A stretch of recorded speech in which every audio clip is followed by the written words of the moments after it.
Hello aspirants, आज हम start कर रहे हैं Indian polity by M Laxmikanth sir, इस बुक के हैंड रिटन नोट्स की न्यू सीरीज।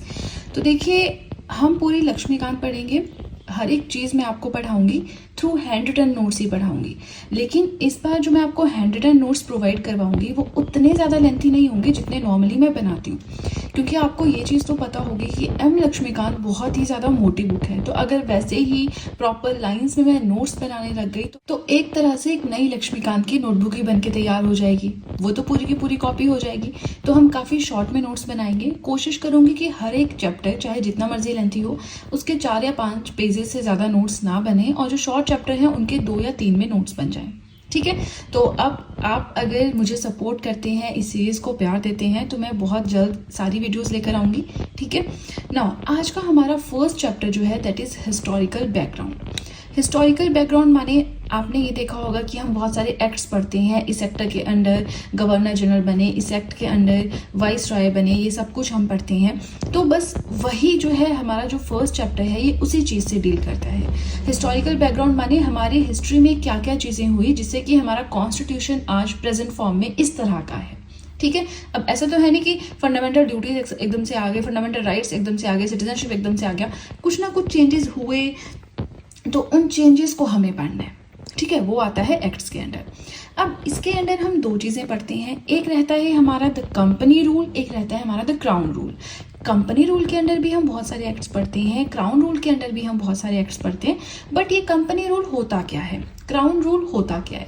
तो देखिए, कंपनी रूल का मतलब है कि जो ईस्ट इंडिया कंपनी थी, क्या थी? ग्रुप ऑफ मर्चेंट्स था जिन्हें क्वीन एलिजाबेथ ने परमिशन दी कि आप जाइए और इंडिया में व्यापार कीजिए। तो वो इंडिया में आए सिर्फ व्यापार करने के लिए, लेकिन बाद में धीरे धीरे उनकी पावर्स बढ़ना स्टार्ट हो गई। उन्होंने एक कहते हैं ना क्षेत्र पे अधिकार जमाना स्टार्ट कर दिया। फिर उसके बाद क्या हुआ वो तो आप सब जानते ही हैं, हम सब कुछ डिटेल में पढ़ेंगे, बट सिर्फ पॉलिटिकल पर्सपेक्टिव से, क्योंकि हम इंडियन पॉलिटी पढ़ रहे हैं। फाइन, तो जब ईस्ट इंडिया कंपनी में जो मर्चेंट्स आए वो इंडिया पे रूल करते थे, तो उस टाइम पीरियड को हम कहते हैं द कंपनी रूल, जो कि 1773 से 1858 तक रहा।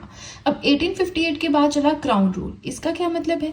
देखिए, 1857 में हुआ था रिवोल्ट, 1857 का रिवोल्ट जिसे कि फर्स्ट वॉर ऑफ इंडिपेंडेंस भी कहते हैं, बहुत अच्छे से आपको पता होगा। नाउ जो वो एक रिवोल्ट था ना, वो टर्निंग पॉइंट था। वहां से क्या होता है, जो गवर्नर जनरल ऑफ इंडिया है उनकी जो एक तरह से टाइटल या पोस्ट है वो वाइस रॉय ऑफ इंडिया में कन्वर्ट हो जाता है, और जो टोटल पावर थी इंडिया को गवर्न करने की, एडमिनिस्टर करने की, वो ब्रिटिश क्राउन डायरेक्टली अपने हाथ में ले लेते हैं। ठीक है, तो उसके बाद से चलता है क्राउन रूल, मतलब जो भी इंडिया में होगा वो डायरेक्टली वहां पे जो ब्रिटिश क्वीन है उनके अंडर, उनके कंट्रोल में आ गया। ठीक है, अब उनके अंडर भी बहुत सारे एक्ट्स पास होते हैं, उसके बाद हम वो पढ़ेंगे। तो ये वीडियो जो है काफ़ी शॉर्ट रहेगा, क्योंकि मैंने आपको सिर्फ इसमें इंट्रोड्यूस करना था कि हम क्या पढ़ेंगे, किस तरह से पढ़ेंगे। ये हो गया हमारा बिल्कुल बेसिक सी चीज़ कि कंपनी रूल के अंडर हमें कौन कौन से एक्ट्स पढ़ने हैं, क्राउन रूल के अंडर हमें कौन कौन से एक्ट्स पढ़ने हैं। अब देखते हैं कन्वीनियंस के हिसाब से 2 वीडियोज़ आती हैं या आगे, या 3 वीडियोज़ आती हैं, fine. But company rule and crown rule, इसको पढ़ने से पहले हमें एक और इम्पॉर्टेंट चीज़ पढ़नी है, जो कि है हमारा इंट्रोडक्शन पार्ट। नाउ कौन से इंट्रोडक्शन पार्ट की मैं बात कर रही हूँ? तो देखिए, ये है मेरी इंडियन पॉलिटी की बुक जिसके थ्रू मैं आपको पढ़ाऊंगी। This is the chapter number 1, historical background. तो नेक्स्ट वीडियो जो रहेगा उसमें कंपनी रूल के अंडर जितने भी एक्ट्स आए हम वो पढ़ेंगे, उनके फीचर्स पढ़ेंगे। बट फिलहाल हम ये वाला पार्ट डिस्कस कर लेते हैं। वैसे तो ये इतना इंपॉर्टेंट नहीं है, बट एक नींव रखने के लिए, फाउंडेशन के लिए बहुत ज़्यादा ज़रूरी है। अगर आपको थोड़ी भी नॉलेज नहीं है तो आपको इसको बहुत ध्यान से सुनना है। Now the British came to India in 1600 as traders. आपके दिमाग में एक चीज़ ये भी आ रही होगी कि हमें तो नोट्स के थ्रू पढ़ना है, तो हम बुक से क्यों पढ़ रहे हैं? देखिए, ये पार्ट इतना ज़रूरी नहीं है कि इसे नोट्स में इनकॉर्पोरेट किया जाए, इसलिए मैं आपको इसको बुक से ही पढ़ाऊंगी, और जो इंपॉर्टेंट है नोट्स के रिगार्डिंग वो मैं आपको नोट्स के थ्रू पढ़ाऊंगी। ठीक है, now the British came to India in 1600 as traders in the form of East India Company which had the exclusive right of trading in India under a charter granted by Queen Elizabeth I। बहुत सारी चीज़ें इसमें एक ही line में लिखती हैं। इनका मतलब ये है कि ब्रिटिशर्स आए थे इंडिया में 1600 के दशक में। ठीक है, जब वो आए थे तो उनका टारगेट था यहाँ पे आके सिर्फ और सिर्फ व्यापार करना। वो ईस्ट इंडिया कंपनी के फॉर्म में आए थे, जो कि क्या थी? ग्रुप ऑफ मर्चेंट था। बहुत सारे व्यापारियों का एक ग्रुप था ईस्ट इंडिया कंपनी, वो इंडिया में व्यापार करने आया। क्यों? क्योंकि इंडिया को सोने की चिड़िया कहती थी, एक बहुत ही प्रॉस्पेरस कंट्री थी। ठीक है, हुआ क्या था कि वहाँ पे जो उनकी क्वीन थी, उन्होंने चार्टर एक तरह से परमिशन ग्रांट की इनको कि यस आपके पास पूरे के पूरे राइट्स हैं, आप इंडिया में जाइए और व्यापार कीजिए। परमिशन लेनी पड़ती थी कहीं बाहर जाने के लिए, कुछ भी बड़ा स्टेप लेने के लिए, तो उन्होंने परमिशन ली और वो इंडिया आ गए व्यापार करने के लिए। बट इन 1765, तो पहली चीज 1764 में क्या हुआ, 1757 में क्या हुआ, वेरी वेरी इंपॉर्टेंट। 1757 में हुई थी बैटल ऑफ प्लासी, 1764 में हुई थी बैटल ऑफ बक्सर। ये दोनों मैंने आपको मॉडर्न हिस्ट्री में बहुत ही अच्छे से पढ़ा रखे हैं। ठीक है, यहाँ हम नहीं पढ़ेंगे क्योंकि हम पॉलिटिकल पर्सपेक्टिव से पढ़ रहे हैं, फिर हमें डिस्ट्रैक्ट नहीं होना है। सो 1765 में the company which till now had purely trading functions obtained the Diwani of Bengal, Bihar and Orissa. So 1764 में हुआ बैटल ऑफ बक्सर, जिसके बाद से जो ब्रिटिशर्स थे वो बैटल में जीत गए। ठीक है, और उनके पास पहले तो सिर्फ व्यापार करने के इरादे से वो आए थे, व्यापारिक फंक्शंस थे उनके पास, लेकिन अब उनको दीवानी भी मिल गई बंगाल, बिहार एंड उड़ीसा की। अब ये दीवानी क्या होता है? दीवानी होती है rights over revenue and civil justice, जो इंसाफ या न्याय प्रोवाइड करवाना है प्लस रेवेन्यू कलेक्ट करने की पावर इनके पास आ गई, इनके पास, ब्रिटिशर्स के पास। देखिए, न्याय से तो इनको कोई मतलब नहीं है कि लोगों को न्याय मिल रहा है नहीं मिल रहा है, सीरियसली इनको कोई मतलब नहीं था। लेकिन जो रेवेन्यू वाला पार्ट है, इसमें ये बहुत ज़्यादा इंटरेस्टेड थे। टैक्स कितना परसेंट लगाना है, टैक्स कलेक्ट करना है, टैक्स कलेक्टिंग पावर, वो सारी इनके पास आ गई, जिससे ये बहुत ज़्यादा रिच हो गए एकदम से। क्योंकि बंगाल, बिहार, उड़ीसा ये कोई छोटा एरिया नहीं है। बंगाल में आप समझते हैं वेस्ट बंगाल भी आएगा, बांग्लादेश की पूरी कंट्री भी आएगी, क्योंकि बांग्लादेश तो कभी था ही नहीं, पूरा बंगाल ही था। ये तो बाद में फिर ब्रिटिशर्स ने क्या किया था, 1905 में पार्टीशन ऑफ बंगाल हुआ था, तो पूरा Bengal East Bengal and West Bengal में डिवाइड किया। और जब पार्टीशन हुआ इंडिया का, तो ईस्ट बंगाल चला गया हमारा पाकिस्तान के पास, लेकिन वहां पे वो फिर कुछ इश्यूज क्रिएट हो गए, है ना। तो उसके बाद से जो हमारा ईस्ट बंगाल था उसका नाम चेंज किया, बांग्लादेश नाम किया, और वो अलग एक इंडिपेंडेंट कंट्री बनाया। ठीक है, वो अलग चीज़ है, बट थोड़ा सा ना आपको अंडरस्टैंडिंग होनी चाहिए इन एक्ट्स को समझने के लिए। ठीक है, तो इस तरह से ये जो बंगाल, बिहार और उड़ीसा है, कोई छोटा एरिया नहीं था, बहुत ही ज़्यादा बड़ा एरिया था। तो इसके ऊपर रेवेन्यू कलेक्ट करने की पावर इनके पास आ गई, प्लस दीवानी को हमने सिर्फ रेवेन्यू से नहीं मेंशन करना है, रेवेन्यू प्लस सिविल जस्टिस के राइट्स ब्रिटिशर्स के पास आ गए, जिससे ये बहुत ज़्यादा स्ट्रांग हो गए। This started its career as a territorial power, क्षेत्र विस्तार करने लगे। यहाँ से इनके पास पावर आई कि अब ये इंडिया में अपना कब्जा करने लगे। ठीक है, अपना एरिया बढ़ाने लगे। इसके बाद फिर 1858 में क्या होता है, इन द वेक ऑफ सिपाही म्यूटिनी, जो 1857 का विद्रोह होता है, उसके बाद से the British crown assumed direct responsibility for the governance of India. British crown या माने जो क्वीन थी, उन्होंने डायरेक्ट रिस्पॉन्सिबिलिटी दी कि इंडिया को गवर्न करने की रिस्पॉन्सिबिलिटी अब मेरी है। ईस्ट इंडिया कंपनी जो व्यापारी थे, अलग तरह से गलत तरह से काम करते थे, वो चीज़ उन्होंने बंद कर। तो अब क्या होता है, 1857 का जो रिवोल्ट था उसकी आउटकम्स हमें धीरे धीरे देखने को मिलती है। 1858 में गवर्नमेंट ऑफ इंडिया एक्ट पास होता है, वो एक्ट भी हम पढ़ेंगे, बट यहाँ पे just understanding. Now the rule continued until India was granted independence on 15th August 1947। तो ये रूल चलता गया 1858 से 1947 तक, जब तक कि हमें इंडिपेंडेंस नहीं मिली। और इसी टाइम पीरियड को हम कहते हैं द क्राउन रूल। इससे पहले वाला हम क्या कहते हैं, द कंपनी रूल, क्योंकि उस टाइम पे ईस्ट इंडिया कंपनी रूल करती थी इंडिया में। उसके बाद क्राउन की पावर्स चल पड़ी। ठीक है जी, अब इसके बाद नेक्स्ट आता है with independence came the need of a constitution. अब जब हमें स्वतंत्रता मिल गई 15 अगस्त 1947 को, तो उसके बाद हमें कॉन्स्टिट्यूशन, हमें संविधान बनाना था, तो उसकी ज़रूरत फील हुई। And as suggested by M N. Roy, a pioneer of communist movement in India in 1934, a constituent assembly was formed for this purpose in 1946 and on January 26, 1950 the constitution came into being. इसका क्या मतलब है कि जैसे कि M.N.. Roy ने suggest किया कि कॉन्स्टिट्यूएंट असेंबली होनी चाहिए, संविधान सभा होनी चाहिए, तो वो बनी। उसके हम पढ़ते हैं ना कि फर्स्ट प्रेसिडेंट कौन थे, डॉक्टर राजेंद्र प्रसाद थे। फर्स्ट इंटरिम प्रेसिडेंट कौन थे, डॉक्टर एच.सी. मुखर्जी थे। ये सब कुछ हम पढ़ते हैं, है ना। नाउ अब हमारी कॉन्स्टिट्यूएंट असेंबली बन गई और कॉन्स्टिट्यूशन भी बन के तैयार हो गया 26 जनवरी 1950 को। वैसे तो हम 26 नवंबर 1949 पढ़ते हैं, बट वो भी अलग कंसेप्ट है, वो भी मैंने मॉडर्न हिस्ट्री में पढ़ाया है, यहाँ पे हम डिस्कस नहीं करेंगे। नाउ नेक्स्ट आता है, however various features of the Indian constitution and polity have their roots in the British rule. जो भारतीय संविधान है, इसके बहुत सारे फीचर्स जो हैं उनका ओरिजिन ब्रिटिश रूल में ही है। ठीक है, क्योंकि देखिए यहाँ पे ब्रिटिशर्स रूल कर रहे थे, तो जैसा उनका सिस्टम था पॉलिटिकल सिस्टम, हमने कुछ वैसा ही सिस्टम अपनाया। ब्रिटिशर्स ने गवर्नमेंट ऑफ इंडिया एक्ट 1935 पास किया था, तो उसके बाद से जो भी उसमें चीज़ें थी उसमें से काफ़ी ज़्यादा चीज़ें हमने अपने हमने फिर इंडिपेंडेंट होकर कॉन्स्टिट्यूशन बनाया, तो काफ़ी चीज़ें वहाँ से उठाई। ठीक है, तो एक तरह से कि ओरिजिन जो है इंडियन कॉन्स्टिट्यूशन के बहुत सारे फीचर्स के वो उनके रूल, ब्रिटिश रूल में ही थे। Now, there are certain events in the British rule that laid the legal framework for the organization and functioning of government and administration in British India. देखिए, Britishers के यहाँ रहते हुए यानी ब्रिटिश रूल के time पे बहुत सारे ऐसे इवेंट्स हुए जिन्होंने फॉर्म किया इंडिया का एडमिनिस्ट्रेटिव स्ट्रक्चर और फंक्शनिंग एंड एवरीथिंग। ठीक है, now these events have greatly influenced our constitution and polity, यानी कि जो इवेंट्स हुए ब्रिटिश रूल के टाइम पे उन्होंने बहुत ज़्यादा इफेक्ट किया हमारे संविधान को और हमारी पॉलिटी को। They are explained here in a chronological order. तो ये था हमारा बेसिक चीज़ जो हमें पढ़नी थी। इसके नोट्स में जाने की जरूरत नहीं है, बट आपको ऑब्वियसली बुक से हर एक चीज़ पढ़नी है। ऐसा नहीं कि सिर्फ नोट्स पढ़ने हैं, नोट्स में तो मैं आपको इंपॉर्टेंट चीज़ें प्रोवाइड करवाऊंगी जो at the time of examination आप रिवाइज कर सकें। एट द टाइम एग्जाम के टाइम पे थोड़ी आप ये हिस्ट्री पढ़ने लगेंगे, उस टाइम तो आप फटाफट से रिवाइज करेंगे ना, बट अपनी बुक से एक एक वर्ड पे स्ट्रेस देना है, एक एक वर्ड का मतलब आपको पता होना चाहिए। ठीक है, नाउ ये हो गया हमारा इंट्रोडक्शन पार्ट। इसके बाद आता है हमारा द कंपनी रूल।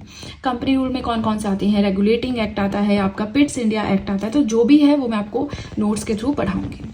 सो हम पढ़ रहे हैं Indian polity by M Laxmikanth sir. Basics जो है यानी कि हिस्टोरिकल बैकग्राउंड का इंट्रोडक्शन वाला पार्ट, प्लस कंपनी रूल क्या है, क्राउन रूल क्या है, इसके अंडर कौन कौन से एक्ट्स आते हैं, क्या टाइम पीरियड है, वो सब कुछ हम प्रीवियस वीडियो में कवर कर चुके हैं। नहीं आपने वीडियो देखी है तो कमेंट सेक्शन में पिन कर दिया है मैंने फुल वीडियो लिंक, वहां पे जाकर आप देख सकते हैं। फाइन, तो हिस्टोरिकल बैकग्राउंड में कैसे डिवाइड करते हैं हम एक्ट्स को हमने पढ़ लिया है। आज हमें पढ़ना है द कंपनी रूल के बारे में। यहाँ पे देखिए आप 4 तरह के एक्ट्स देख सकते हैं। इन सबको हम एक वीडियो में कवर नहीं कर सकते, वीडियो बहुत ज्यादा लेंथी हो जाएगा। सो आज के वीडियो में हम पढ़ेंगे regulating act, amending act and Pitt's India act के बारे में। सो जो नेक्स्ट वीडियो आएगा उसमें हम ये तीनों चार्टर एक्ट्स कवर करेंगे। फाइन, अब हमें पढ़ना है द कंपनी रूल के बारे में। तो सबसे पहले हम स्टार्ट करेंगे रेगुलेटिंग एक्ट के साथ। अब देखिए कंपनी रूल माने जिस टाइम पे ईस्ट इंडिया कंपनी का रूल चल रहा था इंडिया में। ठीक है, तो सबसे पहले आता है regulating act 1773। So this was the first step to control and regulate the affairs of East India Company in India. India में जो ईस्ट इंडिया कंपनी थी, ईस्ट इंडिया कंपनी क्या था? ग्रुप ऑफ मर्चेंट्स जो इंडिया में क्या करने आए थे? व्यापार करने आए थे।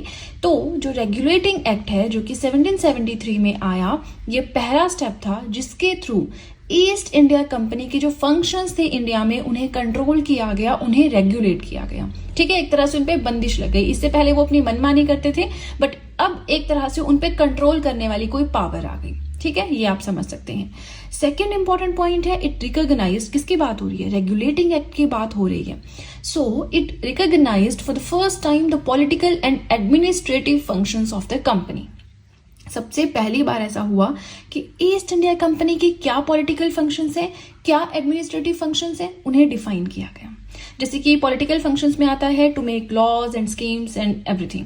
कानून बनाने हैं, कोई स्कीम बनानी है, तो वो काम होता है हमारा पॉलिटिकल। ठीक है, तो पॉलिटिकल लेवल पे भी उस टाइम पे ईस्ट इंडिया कंपनी ही यहाँ पे काम कर रही थी। एंड एडमिनिस्ट्रेटिव फंक्शंस क्या होते हैं? इंडियन हम बोलते हैं ना आईएएस है जी, इंडियन एडमिनिस्ट्रेटिव ऑफिसर है जी। तो आईएएस का काम क्या होता है? To implement these laws and schemes. कोई भी स्कीम अगर आती है तो उसको ग्रास रूट लेवल पे इम्प्लीमेंट करवाना होता है ये काम। ठीक है, तो उस टाइम पे यानी कि जिस टाइम की हम बात कर रहे हैं, जो पॉलिटिकल फंक्शंस हैं और जो एडमिनिस्ट्रेटिव फंक्शंस हैं, मतलब कानून बनाना और कानून इम्प्लीमेंट करवाना, दोनों ही काम ईस्ट इंडिया कंपनी कर रही थी। समझ रहे हैं? एक तरह से पूरी सत्ता में थी, वो खुद से लॉ बनाती थी, खुद से इंप्लीमेंट करवाती थी। लेकिन पहली बार रेगुलेटिंग एक्ट के थ्रू ऐसा हुआ कि जो ईस्ट इंडिया कंपनी थी उनके पॉलिटिकल फंक्शंस और उनके एडमिनिस्ट्रेटिव फंक्शंस को डिफरेंशिएट किया गया कि हाँ जी ये आपके पॉलिटिकल फंक्शंस हैं, ये आपके एडमिनिस्ट्रेटिव फंक्शंस हैं, and these both were separated by this act. और इस एक्ट के थ्रू इन दोनों फंक्शंस को सेपरेट किया गया। Fine, and it laid the foundation of central administration in India. अब सेंट्रल एडमिनिस्ट्रेशन क्या है? पहले फीचर्स पढ़ते हैं, उसके बाद मैं आपको समझाऊंगी, क्योंकि अभी आपको ये समझ नहीं आएगा। पहले 2 पॉइंट्स फीचर्स के पढ़ेंगे, उसके बाद में हम इस पॉइंट को डिस्कस करेंगे। So just don't worry about that. Features की बात करें, थोड़ा सा शॉर्ट में लिखा है, हमने पढ़ा ना गवर्नर ऑफ बंगाल होते थे, governor of Bombay, governor of Madras होते थे, तो उनसे रिलेटेड यहाँ पे कुछ चेंजिंग्स आई हैं। गवर्नर ऑफ बंगाल की जो टाइटल थी, की जो पोस्ट थी, वो चेंज कर दी गई और वो बनी गवर्नर जनरल ऑफ बंगाल। समझ रहे हैं? हम पढ़ते ना, फर्स्ट गवर्नर ऑफ बंगाल कौन थे, लास्ट गवर्नर ऑफ बंगाल कौन थे, first governor general of Bengal कब बने, कौन बने, पढ़ते हैं सब कुछ, मॉडर्न हिस्ट्री में पढ़ाया है मैंने। Governor of Bengal, governor general of Bengal, governor general of India, viceroy of India, with trick मैंने पढ़ाए, है ना। चलिए, तो यहाँ पे क्या हुआ, रेगुलेटिंग एक्ट 1773 के अंडर जो गवर्नर ऑफ बंगाल था, इसे बना दिया गया governor general of Bengal. And साथ में इन्हें दी गई असिस्ट करने के लिए एक एग्जीक्यूटिव काउंसिल जिसमें 4 मेंबर्स होते थे।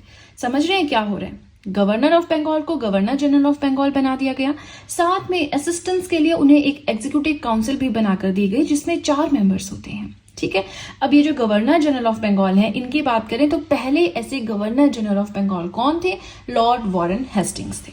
ठीक है जी। सेकेंड पॉइंट आता है governor of Bombay and Madras वो मेड सबऑर्डिनेट। इसका मतलब क्या है?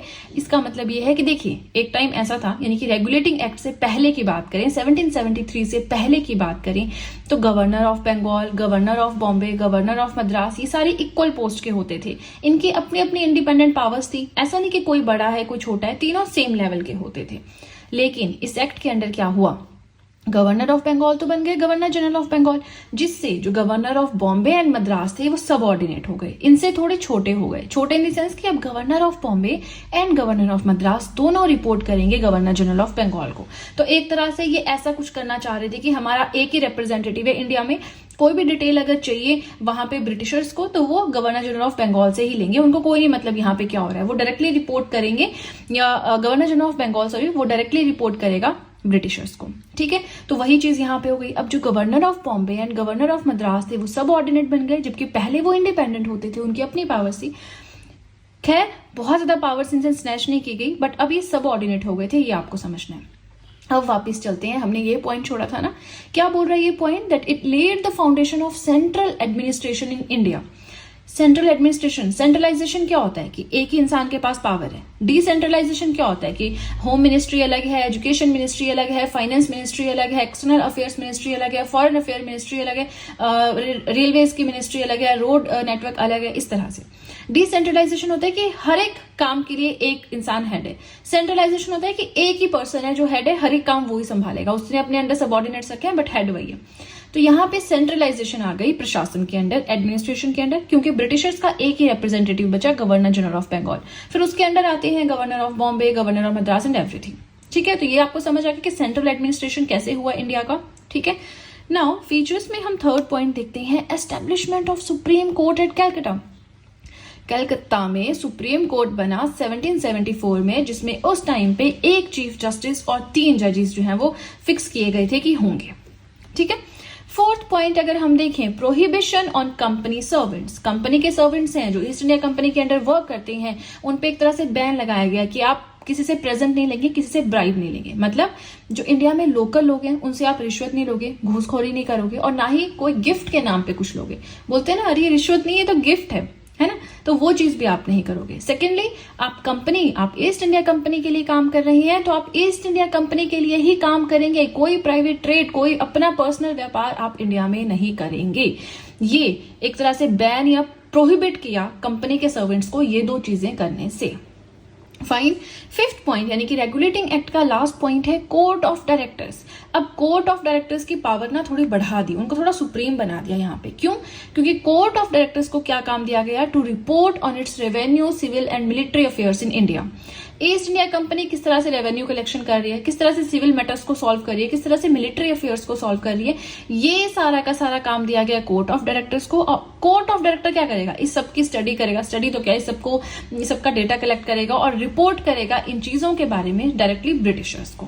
ठीक है जी। अब हमने ये क्या पढ़ा, द कंपनी रूल में पहला एक्ट पढ़ा, रेगुलेटिंग एक्ट 1773।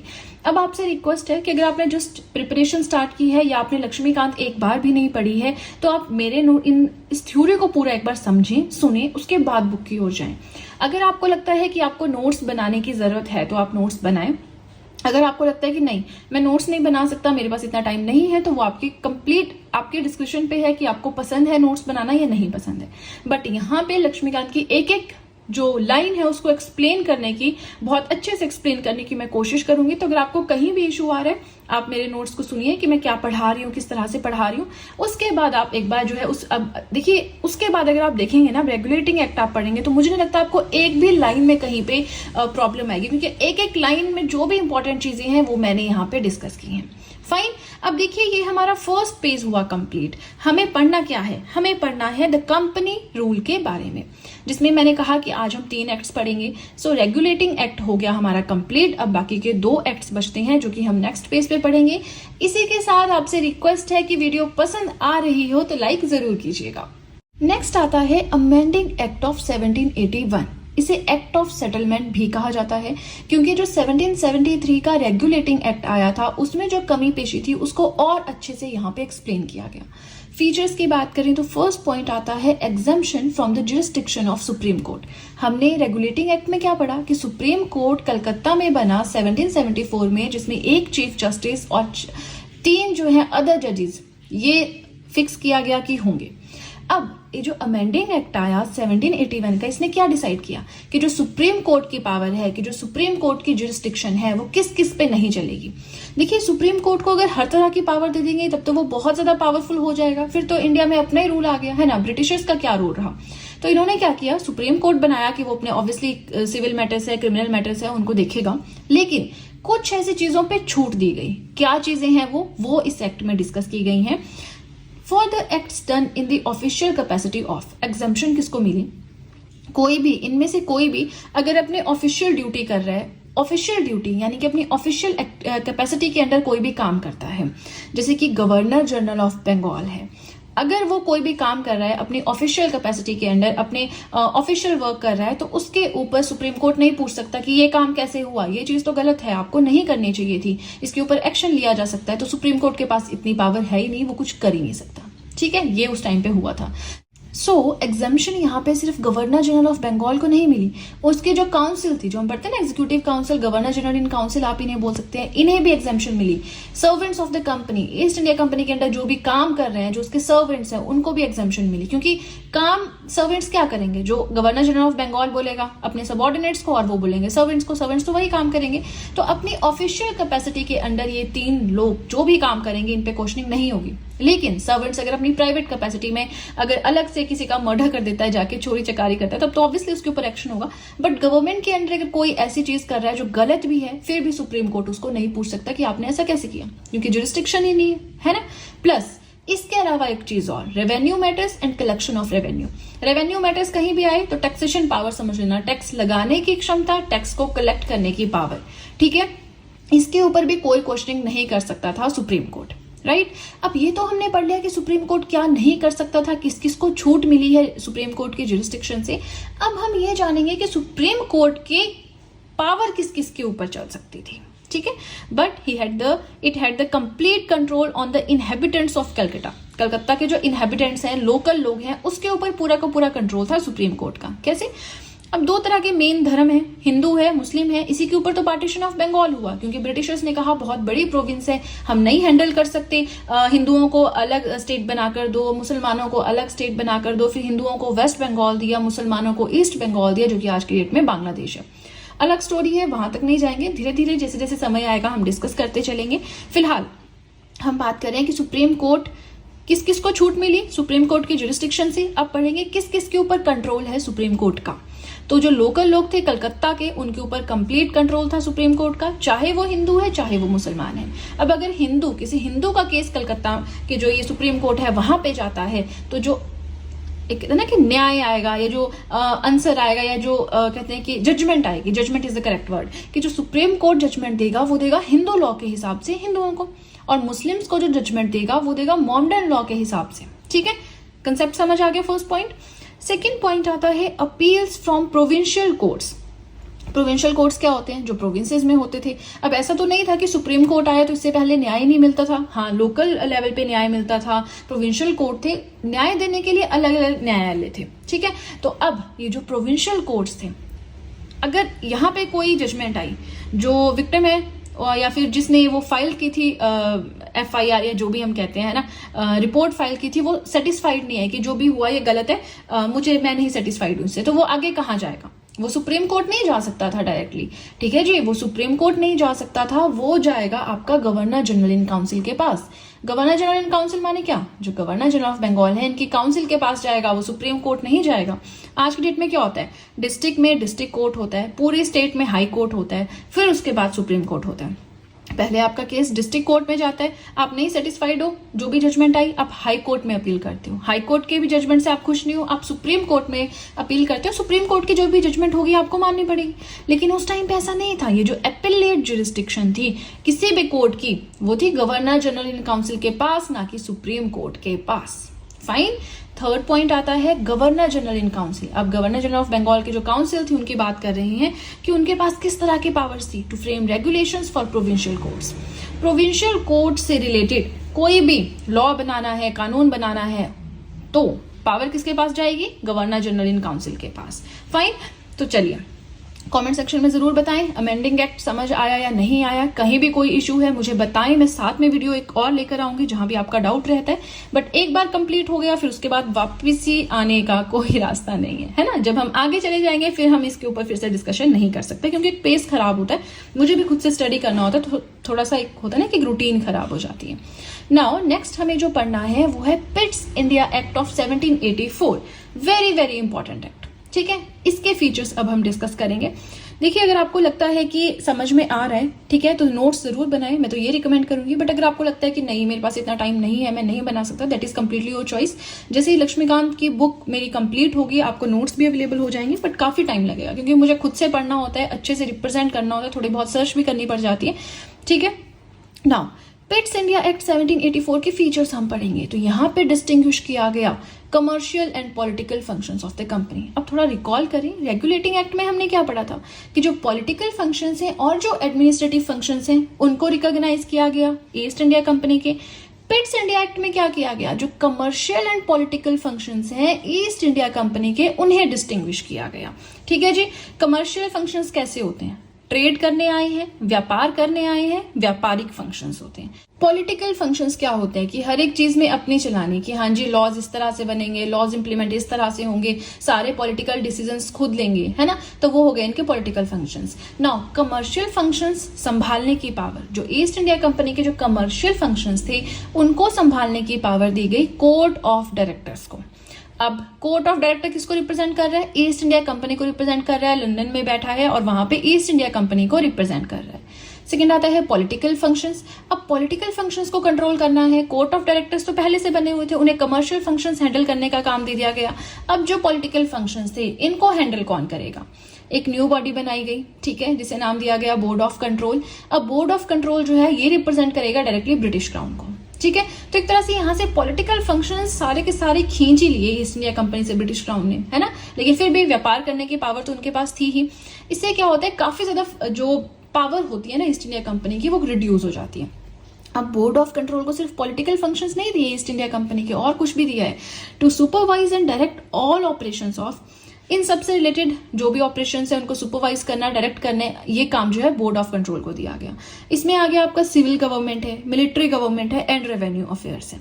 सिविल गवर्नमेंट यानी जो आम काम होते हैं, मिलिट्री गवर्नमेंट जो आर्मी से रिलेटेड वर्क होता है, रेवेन्यू यानी टैक्सेशन पावर, टैक्स इंपोज कैसे करने हैं, टैक्स कलेक्ट कैसे करने हैं, तो ये सारा काम भी जो है बोर्ड ऑफ कंट्रोल को दिया गया। तो आप देख रहे हैं कि बोर्ड ऑफ कंट्रोल जो नया बना, जो कि ब्रिटिश क्राउन को रिपोर्ट करेगा, उनके पास कितनी सारी पावर्स हैं, और ईस्ट इंडिया कंपनी जो व्यापारी रह गए उनके पास सिर्फ कमर्शियल फंक्शंस रह गए, है ना। इसे ही हम कहते हैं सिस्टम ऑफ डबल गवर्नमेंट। यहाँ पे छूट गया लिखना, आप उसको लिखिएगा। दस पिट्स इंडिया एक्ट ने क्या किया, इंट्रोड्यूस किया system of double government, right. Second point आता है कि companies territories in India were the first time called as the British possessions in India. इसका मतलब क्या है, देखिए ईस्ट इंडिया कंपनी वाले यहाँ पे आए, व्यापार किया, यहाँ पे अपना क्षेत्र विस्तार भी किया, टेरिटोरियल एरिया अपना बहुत कर लिया। तो अभी तक हम उन्हें कहते थे कंपनीज टेरिटरीज इन इंडिया, मतलब कि ईस्ट इंडिया कंपनी की जो टेरिटरीज है इंडिया में, जो उनका क्षेत्र है इंडिया में। लेकिन अब क्या हो गया, अब इन टेरिटरीज को कहा जाने लगा ब्रिटिश पोजेशंस इन इंडिया, यानी कि ब्रिटिशर्स की ये प्रॉपर्टी है इंडिया में, ठीक है। थर्ड एंड लास्ट पॉइंट है, British government got complete control over companies affairs and administration in India. Board of control को बहुत सारी पावर्स दे दी ना इन्होंने, सिविल गवर्नमेंट का काम, military government corporation, revenue operations, political functions, ये सब बोर्ड ऑफ कंट्रोल को दिया। बोर्ड ऑफ कंट्रोल किसको रिपोर्ट करता है? ब्रिटिश क्राउन को। तो एक तरह से ब्रिटिश गवर्नमेंट के पास काफी ज्यादा, या कह लीजिए कंप्लीट कंट्रोल चला गया हमारा कंपनी के जो भी अफेयर्स हैं और जो भी प्रशासन है इंडिया में उसको हैंडल करने का। ठीक है जी। हम पढ़ रहे थे एम लक्ष्मीकांत सर की बुक इंडियन पॉलिटी को। चैप्टर नंबर 1 हम इसमें कवर कर रहे थे, जो कि था हिस्टोरिकल बैकग्राउंड। हमने ये जाना कि कंपनी रूल के अंडर कुछ एक्ट्स आते हैं, क्राउन रूल के अंडर कुछ एक्ट्स आते हैं, कौन कौन से आते हैं थोड़ा सा वो पढ़ा था। उसके बाद से हमने कंपनी रूल, यानी कि जिस टाइम पे ईस्ट इंडिया कंपनी यहाँ पे पूरी तरह से शासन कर रही थी, पूरे राइट्स को अपने एंजॉय कर रही थी, उस टाइम पीरियड को कंपनी रूल कहते हैं। तो उस टाइम पीरियड में कौन कौन से एक्ट्स आए हमने ये जाना। फिर हमने पहले वाले 2 एक्ट्स यानी कि रेगुलेटिंग एक्ट और अमेंडिंग एक्ट 1781 का, फिर उसके बाद पिट्स इंडिया एक्ट 1784 का, तो ये 3 कवर कर लिए थे। राइट। आज के वीडियो में हम चार्टर एक्ट्स की जो सीरीज आती है, जिसमें 1793 में एक एक्ट आता है, 1813 में आता है, 1833 में आता है, 1853 में आता है, ये सब पढ़ेंगे। और इसी के साथ आज की वीडियो जो है इसमें हमारा कंपनी रूल पूरी तरह से कवर हो जाएगा। ठीक है जी। तो चलिए अब ज्यादा बातें ना करते हुए सीधे चलते हैं अपने मेन कंटेंट की ओर। देखिए मैंने यहाँ पे सब कुछ शॉर्ट में लिखा है, तो आपको समझने के लिए ध्यान से वीडियो को सुनना भी होगा। ठीक है, ऐसा नहीं करना कि सिर्फ नोट्स बनाने पे फोकस करना, कोई फायदा नहीं रहेगा उस चीज का अगर आप समझ नहीं पाएंगे चीजों को। ठीक है जी। तो सबसे पहले हमारा आता है एक्ट ऑफ 1786। अब 1786 के एक्ट में क्या होता है, तो उस टाइम पे governor general of Bengal appoint किया जाता है लॉर्ड कॉर्नवालिस को। लेकिन लॉर्ड कॉर्नवालिस कहती हैं कि इस पोस्ट को एक्सेप्ट करने से पहले मेरी 2 डिमांड्स हैं, अगर आप उन डिमांड्स को मानते हो तभी मैं इस पोस्ट को एक्सेप्ट करूंगा, अदरवाइज नहीं। ठीक है जी। तो वो 2 डिमांड्स क्या थी वो पढ़ने वाली हैं। पहला तो ये था that to override the decision of his council in special cases. हमने क्या पढ़ा था कि गवर्नर जनरल होता है, साथ में उसके एक एग्जीक्यूटिव काउंसिल होती है जिसमें 4 मेंबर्स होते हैं। तो उन 4 मेंबर्स का काम क्या है? एडवाइस देना गवर्नर जनरल को। लेकिन लॉर्ड कॉर्नवालिस ने कहा अगर मैं गवर्नर जनरल ऑफ बंगाल बनता हूं तो उनके डिसीजंस को मैं ओवरराइड कर सकता हूं। मतलब एग्जीक्यूटिव काउंसिल ने कहा कि आप ये कीजिए, लेकिन अगर मुझे लगता है कि ये चीज सही नहीं है, कुछ और करना चाहिए, तो मैं अपने हिसाब से करूंगा कुछ स्पेशल केसेस में। ठीक है। मतलब जो काउंसिल के डिसीजंस होते थे उसके ऊपर अपनी चलाने की एक कह सकते हैं डिमांड इन्होंने रखी, जो एक्सेप्ट भी की गई। दूसरी डिमांड इनकी थी that he would be the commander in chief, कि अगर मैं गवर्नर जनरल बनता हूं तो देखिए कमांडर इन चीफ एक अलग पोस्ट होती थी, लेकिन कमांडर इन चीफ को हटाया जाए और सारी पावर्स मेरे पास दी जाए। दूसरी डिमांड इनकी ये थी। तो अब ये दोनों डिमांड्स इनकी एक्सेप्ट की गई। उसके बाद से आया एक्ट ऑफ 1786 जिसके अंडर इन्हें जो है गवर्नर जनरल ऑफ बंगाल बनाया गया और इनके दोनों जो डिमांड्स थी इनको एक्सेप्ट किया गया। ठीक है जी। नेक्स्ट आता है एक्ट ऑफ 1793। अब 1793 एक्ट के अंदर क्या हुआ था, बहुत इंटरेस्टिंग है, ध्यान से सुनिएगा। पहला तो था extending the overriding powers to all the future governor generals plus governors of presidencies. हम क्या पढ़ रहे हैं? गवर्नर जनरल ऑफ बंगाल के बारे में पढ़ रहे हैं, जो कि लॉर्ड कॉर्नवालिस बन गए थे। लेकिन 1793 का जो एक्ट आया था उन्होंने क्या किया, ये जो पहली डिमांड थी ना लॉर्ड कॉर्नवालिस की, ये सबके लिए एप्लीकेबल कर दी। मतलब इन फ्यूचर जो भी गवर्नर जनरल ऑफ बंगाल होगा या फिर गवर्नर्स ऑफ प्रेसिडेंसीज यानी कि governor of Bombay, governor of Madras होंगे, उनके पास भी अपने काउंसिल के डिसीजंस को ओवरराइड करने की पावर आ गई। ठीक है। काउंसिल कुछ बोल रही है लेकिन गवर्नर जो है उन्हें ये लग रहा है कि नहीं ये चीज़ सही नहीं है, हमें डिसीजन ये नहीं लेना चाहिए, तो उस टाइम पे वो ओवरराइड कर सकते हैं डिसीजंस को। ठीक है ना। सेकेंड पॉइंट आता है कि जो गवर्नर जनरल थे उन्हें ज़्यादा पावर दी गई over governors of Bombay and Madras. अब जो गवर्नर जनरल ऑफ बंगाल थे इनकी पावर बहुत ही ज्यादा बढ़ा दी गई। ठीक है। अब देखिए शुरू में ही जब governor of Bengal governor general of Bengal बना था उसी टाइम काफी पावर्स जो है वो governor of Bombay and governor of Madras से ले ली गई थी। लेकिन इस एक्ट के थ्रू और भी बहुत सारी पावर्स जो है गवर्नर जनरल ऑफ बंगाल को दी गई और इन्हें काफी पावरफुल बना दिया गया था। थर्ड पॉइंट आता है ट्रेड मोनोपोली। ट्रेड करने की मोनोपोली समझते हैं ना, एक गांव है, एक गांव में मान लीजिए एक ही दुकान है। ठीक है। डेली नीड्स का सारा सामान वही बेचता है, तो वो 10 रुपए की चीज को 12 रुपए का बेच रहा है मार्केट में, तो लोग कुछ नहीं कर सकते। लोग कंप्लेंट करते हैं कि आप गलत कर रहे हो, वो बोलता है मेरी मर्जी, मेरी एक ही दुकान है, मैं अपने रेट पे बेचूंगा। लेकिन अगर किसी और ने उस गांव में दुकान खोल दी, मान लीजिए 3-4 दुकानें और खुल गई, तो अब वो क्या करेगा, वो 10 रुपए की चीज 9 रुपए की भी बेच सकता है कि आप सब मेरे पास आओ, उनकी दुकान पे मत जाओ, है ना। तो जो पहले वो कर रहा था वो थी मोनोपोली, अपनी चलाना व्यापार में। लेकिन जब कंपटीशन आ जाता है तो फिर क्वालिटी प्रोवाइड करवानी पड़ती है कस्टमर्स को, ठीक है ना। चलिए थोड़ा डेप्थ में चले गए। लेकिन जो ट्रेड करने की मोनोपोली थी, जो कि ईस्ट इंडिया कंपनी को क्वीन एलिजाबेथ वन ने दी थी, ठीक है, वो एक्सटेंड की गई फर्दर 20 ईयर्स के लिए, यानी कि 1793 से 1813 तक का टाइम पीरियड फिक्स किया गया कि आप इतने टाइम पीरियड में और व्यापार कर सकते हैं इंडिया में, ठीक है जी। 4th पॉइंट आता है दैट कमांडर इन चीफ। अब ये चीज तो देखिए आगे हर एक के ऊपर अप्लाई हो गई, लेकिन ये चीज अप्लाई नहीं हुई थी। ये वाली पावर सिर्फ लॉर्ड कॉर्नवालिस को दी गई थी कि हाँ आप कमांडर इन चीफ होंगे, आगे वालों को नहीं, ठीक है ना। तो यहाँ पे 4th पॉइंट बोलता है that commander in chief not to be member of council until appointed. जो गवर्नर जनरल ऑफ बंगाल है वो अलग होगा, जो उसकी काउंसिल है वो अलग होगी, और जो कमांडर इन चीफ है वो अलग पोस्ट होगी, वो अलग पर्सन होगा। हाँ, अगर कमांडर इन चीफ को काउंसिल का मेंबर बना दिया जाए वो बात अलग है, लेकिन काउंसिल अलग होगी, कमांडर इन चीफ अलग होगा। ये चीज यहाँ पे क्लियरली स्पेसिफाई की गई थी कि commander in chief governor general of Bengal नहीं होगा, ठीक है। 5th पॉइंट आता है बोर्ड ऑफ कंट्रोल स्टाफ पे इंडियन रेवेन्यूज। अब क्या किया गया कि जो बोर्ड ऑफ कंट्रोल था उसका जितने भी स्टाफ है, जितने भी मेंबर्स हैं, उनकी सैलरी, उनका खर्चा, उनका एक्सपेंडिचर, हर एक चीज जो है वो इंडियन रेवेन्यू से जाएगा। तो देखिए कोई सिंपल सादी लाइफ वो नहीं जीते थे, जो थोड़ा बहुत पैसा यहाँ से जाना था, अब वो बहुत ही लग्जरियस लाइफ जीते थे, तो सारा खर्चा अब इंडियन रेवेन्यू से जाने लगा, ठीक है। 5 पॉइंट्स थे 1793 के अंडर। आप देखिए पहले जो मैं पढ़ाती हूँ वो सुनिए, ठीक है, एक एक्ट पूरा सुनिए, उसके बाद बुक में पढ़ने की कोशिश कीजिए। आपको बिलीव में बहुत इजी से सब कुछ समझ आ जाएगा, क्योंकि लाइन बाय लाइन ही एक तरह से मैं आपको यहाँ पे पढ़ा रही हूँ, ठीक है जी। नेक्स्ट आता है चार्टर एक्ट ऑफ 1813। अब चार्टर एक्ट में आपको पढ़ाऊंगी 1813 का 5 पॉइंट्स इसमें, ध्यान से सुनिएगा, उसके बाद बुक में पढ़िएगा। जब ये 5 पॉइंट्स में पढ़ा चुकी होंगी आपको बहुत इजीली समझ आ जाएगा, ठीक है। नाउ चार्टर एक्ट 1813 का क्या बोलता है that it abolished trade monopoly of company in India. अभी हमने ऊपर क्या पढ़ा कि ट्रेड मोनोपोली 20 सालों के लिए 1793 के एक्ट से बढ़ा दी गई, एक्सटेंड कर दी गई थी 1813 तक। लेकिन अब देखिए स्टार्ट हो गए हैं चार्टर एक्ट्स, ठीक है। 1813 का है, 1833 का है, 1853 का है ना, ऐसे करके आएंगे 3 चार्टर एक्ट। अब यहाँ पे देखिए कि जो ट्रेड मोनोपोली थी, जो कि ईस्ट इंडिया कंपनी को दी गई थी कि आप आराम से इंडिया में व्यापार कीजिए। ट्रेड मोनोपोली का मतलब है कि कोई और ब्रिटेन से मर्चेंट्स नहीं आएंगे यहाँ पे व्यापार करने, है ना। तो वो चीज अबॉलिश कर दी गई। इसका मतलब इंडियन ट्रेड, ये पॉइंट मुझसे छूट गया था, मैंने यहाँ पे लिख दिया that Indian trade open to all British merchants. जितने भी ब्रिटेन में व्यापारी थे उन सब के लिए इंडिया में व्यापार करने का रास्ता खोला गया, ठीक है। अब एक यहाँ पे पॉइंट है याद रखने वाला कि जो मोनोपोली थी ना ईस्ट इंडिया कंपनी की, व्यापार में तो खत्म कर दी गई, लेकिन 2 चीजों में नहीं। 2 चीजों में ईस्ट इंडिया कंपनी के पास अभी भी मोनोपोली थी, और वो क्या क्या थे, चाय और चाइना, टी एंड चाइना, ठीक है।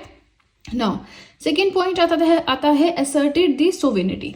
अब देखिए जो ब्रिटेन गवर्नमेंट है, जो ब्रिटेन क्राउन है, वो बार बार ये बताता रहता था कि सुपीरियर हम हैं, ईस्ट इंडिया कंपनी आप सिर्फ नौकरशाह हो जो हमारे अंडर वहां पे जाके काम कर रहे हो। हम कभी भी चाहें तो पूरा शिकंजा इंडिया का अपने हाथों में ले सकते हैं। तो ये British crown time to time जो है ईस्ट इंडिया कंपनी को याद दिलाता रहता था, राइट। 3rd पॉइंट आता है allowed Christian missionaries to enlighten people in India. 1813 के चार्टर एक्ट के थ्रू जो क्रिश्चियन मिशनरीज, यानी कि जो क्रिश्चियन धर्म का, ईसाई धर्म का प्रचार करने वाले थे, उनको इनवाइट किया गया कि आप इंडिया में आ सकते हो और अपने धर्म का प्रचार कर सकते हो, लोगों को बता सकते हो, ठीक है। 4th पॉइंट आया provided for the spread of western education. जो वेस्टर्न कल्चर है, वेस्टर्न एजुकेशन है, उसका स्प्रेड करना है, लोगों को वेस्टर्न एजुकेशन प्रोवाइड करवानी है, इंग्लिश में एजुकेशन प्रोवाइड करवानी है। तो ये सारी चीजें जो हैं 1813 के एक्ट से आई थी। 5th एंड लास्ट पॉइंट आता है authorise local government in India to impose taxes. इस टाइम पे ईस्ट इंडिया कंपनी को लग रहा था कि हम कुछ ज्यादा ही क्रूल हो रहे हैं यहाँ के लोगों के साथ, तो उन्होंने क्या किया, जो वहाँ की लोकल गवर्नमेंट्स थी, प्रोविंशियल गवर्नमेंट्स थी, उनको ये राइट दिया, ये ऑथराइजेशन दी कि आप अपनी जनता के ऊपर टैक्स लगा सकते हो। लेकिन टैक्स लगाते किस पे, जो जनता थी ऑलरेडी ईस्ट इंडिया कंपनी के द्वारा लगाए गए इतने सारे टैक्स के अंडर दबी हुई थी, है ना। अब ये तो गवर्नमेंट, जो लोकल गवर्नमेंट थी इंडिया की, उन्हें भी पता था कि और टैक्स अगर आम आदमी देगा तो कहाँ से देगा, अपनी जान देगा क्या, है ना। कहाँ से टैक्स लेगा? तो ये जस्ट एक कहते हैं ना खुश करने के लिए था कि हाँ आप भी टैक्स लगा सकते हो, आप भी टैक्स कलेक्ट कर सकते हो, छोटी मोटी कंस्ट्रक्शन आप भी कर सकते हो, ठीक है। और अगर आम आदमी जिसके ऊपर आपने टैक्स लगाया है वो टैक्स नहीं देता है तो आप खुद से उसे पनिशमेंट भी दे सकते हो, ठीक है जी। चलिए अब 1813 का एक्ट हो गया, मैंने जो पढ़ाया आपने सुना। अब ऐसा कीजिए, बुक खोलिए और बुक पे देखिए, पढ़िए एक एक पॉइंट, फिर आपको क्या लगता है समझ में आया या समझ में नहीं आया, ठीक है। चलिए, चार्टर एक्ट ऑफ 1833। अब देखिए आपको नोट्स बनाने हैं या नहीं बनाने हैं, that is completely your choice, but मैं तो ये सजेस्ट करूंगी कि अगर टाइम है तो आप रफ नोट्स बना सकते हैं, बहुत ज़्यादा डेकोरेट करने की ज़रूरत नहीं है। मुझे यहाँ पे पढ़ाना होता है इसलिए थोड़ी जो इंपॉर्टेंट चीज़ें हाईलाइट करनी होती है, बट आप अपने हिसाब से नोट्स बनाएं, वो आपको समझ में आने चाहिए, ठीक है, क्योंकि जब एग्जाम आएगा तब रिवाइज आपने करने हैं, ठीक है।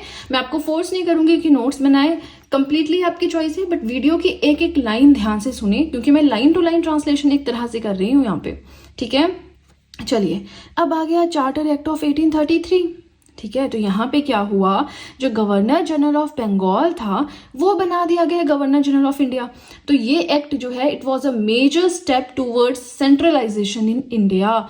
इंडिया में सेंट्रलाइजेशन की तरफ ये पहला स्टेप था, ये एक बहुत बड़ा स्टेप था, ठीक है। सेंट्रलाइजेशन का मतलब होता है कि सारी पावर एक ही इंसान के पास होना। तो अगर आपको कुछ भी काम करना है आपको उसी एक इंसान के पास जाना पड़ेगा, उसकी परमिशन लेनी पड़ेगी, तभी आप काम कर सकते हो, ठीक है। तो वही चीज यहाँ पे हुई, कैसे हुई देखते हैं। जो गवर्नर जनरल ऑफ बंगाल था उसे गवर्नर जनरल ऑफ इंडिया बनाया गया, ठीक है। जितनी भी सिविल एंड मिलिट्री पावर्स है उसके पास दी गई। इसी तरह के पहले गवर्नर जनरल ऑफ इंडिया थे लॉर्ड विलियम बेंटिक।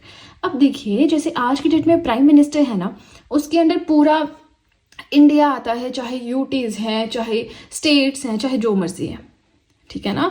तो अब एक तरह से हमारे जो नरेंद्र मोदी जी हैं उनकी पावर है पूरे इंडिया के ऊपर, तो वैसे ही जो गवर्नर जनरल ऑफ इंडिया थे ये एक तरह से हेड ऑफ द स्टेट थे कि पूरे स्टेट जो है वो इनके अंडर आ गए, जो भी ब्रिटिश इंडिया था वो इनके अंडर आ गया और ये बन गए पूरे ब्रिटिश इंडिया के हेड, ठीक है। हर तरह की पावर इनके पास चली गई। इसी तरह के पहले गवर्नर जनरल ऑफ इंडिया थे Lord William Bentinck. Second point इस एक्ट के अंडर आता है, अब देखिए ये एक्ट सबसे ज्यादा इंपॉर्टेंट है, ठीक है। सेकेंड पॉइंट आता है डिप्राइव्ड। अब ये बहुत इंपॉर्टेंट पॉइंट है, ध्यान से सुनिए। Deprived governor of Bombay and Madras of their legislative powers. पहली चीज तो ये लेजिस्लेटिव पावर्स होती क्या है, कानून बनाने की क्षमता, नियम बनाने की क्षमता, लॉ बनाने की पावर, ठीक है। तो ये जो लेजिस्लेटिव पावर्स थी governor of Bombay, governor of Madras के बाद जो थोड़ी बहुत कानून बनाने की पावर बची हुई थी वो भी खींच ली गई और वो सारी की सारी दे दी गई गवर्नर जनरल ऑफ इंडिया को, ठीक है, जिसने की एक्सक्लूसिव लेजिस्लेटिव पावर, पूरी तरह से कानून बनाने की पावर दी गई। अब गवर्नर जनरल ऑफ इंडिया चाहे तो मद्रास के लिए कानून बना सकता है, बॉम्बे के लिए, ब्रिटिश इंडिया में कहीं के लिए भी कानून बना सकता है, ठीक है जी। इसी एक्ट के अंदर ये चीज और भी बताई गई कि प्रीवियस एक्ट्स में जो कानून बनाए गए थे उन्हें कहा जाता था रेगुलेशंस, उन्हें कहा जाएगा अब से रेगुलेशंस अब तक, और जो इस एक्ट के अंडर एक्ट बनेंगे उन्हें कहा जाएगा एक्ट्स, ठीक है जी। तो अब देखिए फर्स्ट पेज हुआ कंप्लीट। बहुत बहुत ज्यादा इंपॉर्टेंट है ये एक्ट्स वाला टॉपिक जो है, आपको मुश्किल रहेगी ढूंढने में, तो बस ध्यान से सुनते रहिए, वीडियो के साथ में नोट्स बनाते रहिए। वीडियो पसंद आए तो लाइक जरूर करें और चलिए अब सीधे चलते हैं अपने नेक्स्ट पेज की ओर। देखिए अभी हम चार्टर एक्ट ऑफ 1833 ही पढ़ रहे हैं, उसके बाद हमें चार्टर एक्ट पढ़ना है 1853 का एंड देन हमारा वीडियो कंप्लीट, ठीक है। तो बस ध्यान से सुनते रहिए, आंखें बंद करके जो मैं बोल रही हूँ, ठीक है। नाउ नेक्स्ट पॉइंट आता है 1833 के चार्टर एक्ट के under, that east India company all the commercial functions were ended and it was purely made administrative body. East India Company के जो भी व्यापारिक फंक्शंस थे इंडिया में वो खत्म कर दिए गए। व्यापार करने के लिए आया था शुरू में, है ना, लेकिन हम क्या पढ़ते हैं, ईस्ट इंडिया कंपनी क्या था, ग्रुप ऑफ मर्चेंट्स था, लेकिन अब उनके जो कमर्शियल फंक्शंस थे वो पूरी तरह से खत्म कर दिए गए और उसे बनाया गया एक एडमिनिस्ट्रेटिव बॉडी, एक ऐसी बॉडी जो कि सिर्फ प्रशासन संभालेगी, ठीक है।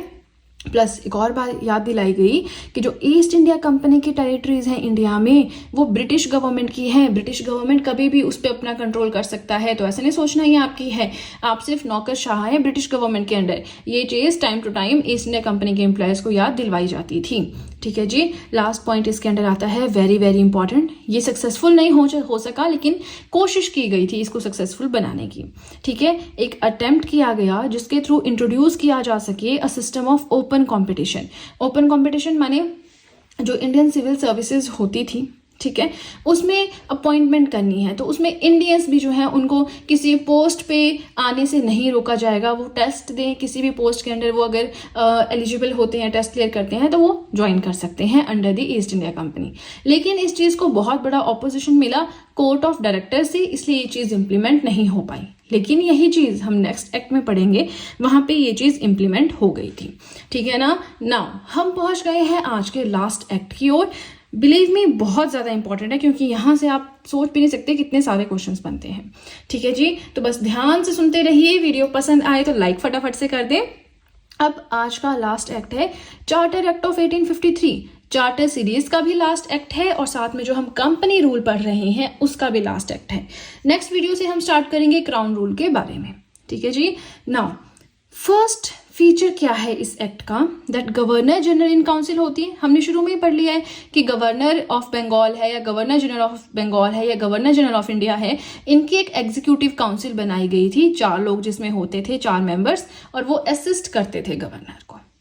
ठीक है ना। तो अब ये जो गवर्नर जनरल इन काउंसिल है जो हम शुरू से पढ़ रहे हैं, जिसे बीच में एग्जीक्यूटिव काउंसिल भी कहा गया, उस काउंसिल के सेपरेट किए गए legislative functions and executive functions. अब लेजिस्लेटिव फंक्शंस क्या होते हैं, अभी मैंने आपको बताया, कानून बनाने की पावर, लॉ बनाने की पावर, नियम बनाने की पावर। एग्जीक्यूटिव फंक्शंस क्या होते हैं, उन्हीं लॉज को, उन्हीं कानूनों को इम्प्लीमेंट करवाना ग्रास रूट लेवल पे। ठीक है। तो अब जो काउंसिल है इसके legislative functions and executive functions ये दोनों अलग अलग किए गए। ठीक है ना। अब ज्यादा इस एक्ट में लेजिस्लेटिव फंक्शंस का ही दिए, एग्जीक्यूटिव फंक्शंस का कुछ नहीं दिया। ठीक है। अब लेजिस्लेटिव फंक्शंस अलग किए गए तो इसके लिए नए मेंबर्स की अपॉइंटमेंट भी जरूरी थी। तो डिसाइड किया गया कि 6 नए मेंबर्स जो हैं इसमें अपॉइंट किए जाएंगे। अब क्वेश्चन ये उठा कि 6 मेंबर्स को ब्रिटेन से बुलाने की क्या जरूरत है यहाँ पे, जब इंडिया है, इंडियंस की अपनी कंट्री है, तो चलिए इंडियंस को उठाते हैं काम करने के लिए यहाँ पे, है ना। तो इन 6 मेंबर्स में से 4 मेंबर्स जो है इंडियन सेलेक्ट किए गए from the provincial governments of, देखिए प्रोविंशियल गवर्नमेंट थी मद्रास की, प्रोविंशियल गवर्नमेंट थी बॉम्बे की, प्रोविंशियल गवर्नमेंट थी बंगाल की एंड आगरा की। तो यहाँ चारों जो है प्रोविंशियल गवर्नमेंट में से एक एक इंडियन को उठाया गया और लेजिस्लेटिव फंक्शंस होल्ड करने के लिए बुलाया गया। बचे 2 मेंबर्स तो वो ब्रिटेन से ही आने थे। ठीक है जी। अब ये जो 6 नए मेंबर्स थे ना, इन्हें कहा गया लेजिस्लेटिव काउंसलर्स। कि ये क्या है, लेजिस्लेटिव काउंसलर्स हैं। ये कानून बनाएंगे और इनके लिए separate governor general legislative council बनाई गई, जिसे नाम दिया गया इंडियन सेंट्रल लेजिस्लेटिव काउंसिल। ठीक है ना। लेजिस्लेटिव काउंसलर्स को काम करने के लिए एक अलग से काउंसिल बनाई गई जिसे नाम दिया गया इंडियन सेंट्रल लेजिस्लेटिव काउंसिल। और पहली बार ऐसा हुआ कि इसके अंदर लोकल रिप्रेजेंटेशन दी गई। हमने पढ़ा ना कि 6 में से 4 इंडियंस होंगे, तो पहली बार ऐसा हुआ कि लोकल रिप्रेजेंटेशन दी गई। ठीक है ना। अब ये जो इंडियन सेंट्रल लेजिस्लेटिव काउंसिल थी ये वर्क करती थी एज अ मिनी पार्लियामेंट। जैसे ब्रिटेन में पार्लियामेंट थी, वो प्रॉपर फुल फ्लैज फ्रीडम पे काम करती थी, तो वैसा ही कुछ था। तो प्योर हम कहेंगे पूरा वैसा नहीं, लेकिन एक मिनी पार्लियामेंट की तरह ये वर्क करती थी। और पहली बार ऐसा हुआ कि लेजिस्लेशन यानी कानून बनाने के नियम को, या फिर हम कहें कि लॉ बनाने की जो पावर थी, इसे एक स्पेशल फंक्शन माना गया गवर्नमेंट का। ठीक है। तो लोकल रिप्रेजेंटेशन कब हुई, मिनी पार्लियामेंट किसे कहते हैं, कितने जो है नए मेंबर्स लेजिस्लेटिव फंक्शंस के लिए अपॉइंट किए गए, कौन से एक्ट के through governor general in council के लेजिस्लेटिव एंड एग्जीक्यूटिव फंक्शंस अलग किए गए, लेजिस्लेशन को सबसे पहले स्पेशल फंक्शन गवर्नमेंट का कौन से एक्ट के थ्रू माना गया। ये सारे क्वेश्चंस आपके आ सकते हैं चार्टर एक्ट ऑफ 1853 से। फाइन। तो बस ध्यान से सुनिए, समझते रहिए, बुक से पढ़ें और नोट्स भी जरूर बनाएं। फाइन। अब हमारा आता है सेकंड पॉइंट। तो जो चीज़ ऊपर इंप्लीमेंट नहीं हो पाई थी ना, वो चीज़ यहाँ पे इंप्लीमेंट होती है। इंट्रोड्यूस किया गया प्रॉपर तरीके से open competition system civil servants के लिए। इसका मतलब होता है कि प्रॉपर टेस्ट होगा, टेस्ट में जो क्वालिफाई होगा वो हायर पोस्ट के लिए जाएगा। तो इसी में इंडियंस को भी परमिशन दी गई कि आप भी एग्जाम देने बैठ सकते हो, आपका एग्जाम क्लियर होगा तो आपको भी जो है सर्विस ज्वाइन करने का मौका दिया जाएगा। ठीक है। इसी के लिए मैक्यूले कमेटी बनाई गई 1854 में on Indian civil services. Right. अब देखिए इसी के साथ हमारा लास्ट पॉइंट आता है किसका, चार्टर एक्ट ऑफ 1853 का, that it extended companies rule. तो इसमें कोई नई बात क्या है, हर बार तो एक्सटेंड हो रहा था, नहीं हो रहा था। देखिए हर बार जो है एक लिमिटेड पीरियड के लिए एक्सटेंड हो रहा था, 20 साल के या इतने साल के लिए। लेकिन इस बार जो ईस्ट इंडिया कंपनी का रूल समझ रहे हैं ना। ईस्ट इंडिया कंपनी का रूल जो इस बार एक्सटेंड हुआ वो अनलिमिटेड टाइम पीरियड के लिए एक्सटेंड हुआ, means it can be terminated any time, यानी कि ईस्ट इंडिया कंपनी को किसी भी टाइम जो है वो टर्मिनेट किया जा सकता है। ठीक है जी, किसी भी टाइम टर्मिनेट किया जा सकता है, किसी भी टाइम ब्रिटिश गवर्नमेंट अपना कंट्रोल यहाँ पे दिखा सकती है। तो टारगेट यही था ईस्ट इंडिया कंपनी का रूल अनलिमिटेड रखने के लिए, ताकि कभी भी उन्हें हटाया जा सके, क्योंकि काफी टाइम से ये चीज चर्चा में थी कि अब ईस्ट इंडिया कंपनी को हटाओ, अब ब्रिटिश गवर्नमेंट खुद यहाँ पे रूल करेगी। ठीक है ना। हम पढ़ रहे थे लक्ष्मीकांत सर की बुक इंडियन पॉलिटी को कवर बाय कवर, यानी कि लाइन बाय लाइन में आपको एक्सप्लेन कर रही थी। चैप्टर नंबर 1 हिस्टोरिकल बैकग्राउंड हम पढ़ रहे हैं। इसमें आप देख सकते हैं द कंपनी रूल हमने ऑलरेडी पढ़ के कंप्लीट कर लिया है, जिसका टाइम पीरियड था 1773 से 1858 तक। हर एक एक्ट को बहुत अच्छे से मैंने एक्सप्लेन किया है, through handwritten notes explain किया है। तो आपसे रिक्वेस्ट है कि आज का जो हम न्यू टॉपिक स्टार्ट कर रहे हैं द क्राउन रूल, इसके लिए पहले बुक खोल के अपने सामने रखें। जैसे मैं पढ़ाती हूँ, एक एक्ट पढ़ा के कंप्लीट होती हूँ, फ्री होती हूँ, आप उसके बाद ध्यान से सुनिए और उसके बाद बुक पे उसे पढ़ने की कोशिश करें। आपको ऐसा लगेगा कि आपको सारा का सारा बहुत इजीली समझ आ गया है। ठीक है जी, चलिए आज हमें पढ़ना क्या है ये थोड़ा सा डिस्कस करते हैं। तो क्राउन रूल हम आज पढ़ेंगे। यहाँ पे आप देख सकते हैं काफी सारा एक्ट्स मैंने लिखे हुए हैं। तो आज हम सिर्फ फर्स्ट 2 पॉइंट्स कवर करेंगे। थोड़ा सा लेंथी हो सकता है वीडियो। इसमें हम गवर्नमेंट ऑफ इंडिया एक्ट, ये मैंने शॉर्ट में लिखा है, बट आप पूरा लिखिए अगर आप वीडियो के साथ में नोट्स बना रहे हैं। Government of India act 1858 and Indian councils act 1861, 1892 and 1909, ये 4 एक्ट हम आज पढ़ेंगे। ठीक है जी, तो चलिए चलते हैं अपने मेन कंटेंट की ओर। The crown rule. अब देखिए क्राउन रूल का टाइम पीरियड कब से कब तक है? 1858 से 1947 तक जो भी एक्ट्स हैं वो इसके अंडर आते हैं। अब क्राउन रूल का मतलब है कि जो ब्रिटिश क्वीन है, जो ब्रिटिश क्राउन है, उनके पास सारी पावर चली गई है इंडिया को गवर्न करने की। ठीक है जी, तो वो हम इसके अंडर पढ़ेंगे। सबसे पहले स्टार्ट करते हैं गवर्नमेंट ऑफ इंडिया एक्ट 1858 के साथ। तो देखिए 1857 में क्या हुआ था, आपको याद होगा। 1857 में हुआ था विद्रोह, जिसे सिपाही म्यूटिनी भी कहते हैं, फर्स्ट वॉर ऑफ इंडिपेंडेंस भी कहते हैं। हमने जब 1857 का रिवोल्ट पढ़ा था, बहुत अच्छे से मैंने एक्सप्लेन किया है आपको, modern history handwritten notes की सीरीज में जाकर आप देख सकते हैं। तो 1857 रिवोल्ट के होने के क्या क्या कारण थे? बहुत सारे कारण थे। ऐसा तो नहीं कि एकदम से कोई चीज हुई और बहुत ज्यादा गुस्सा आ गया इंडियंस को और विद्रोह हो गया, नहीं। बहुत टाइम से बहुत सारी ऐसी चीजें थी जो इंडियंस के अगेंस्ट हो रही थी, ब्रिटिशर्स कर रहे थे, है ना। तो वो सारा गुस्सा एक विद्रोह, एक रिवोल्ट के फॉर्म में फूटा था। ठीक है जी, क्या क्या रीजंस थी? हम सब्सिडरी अलायंस पढ़ते हैं, ठीक है, जिसमें हम आर्मी खड़ी करते हैं किसी भी राजा के पास।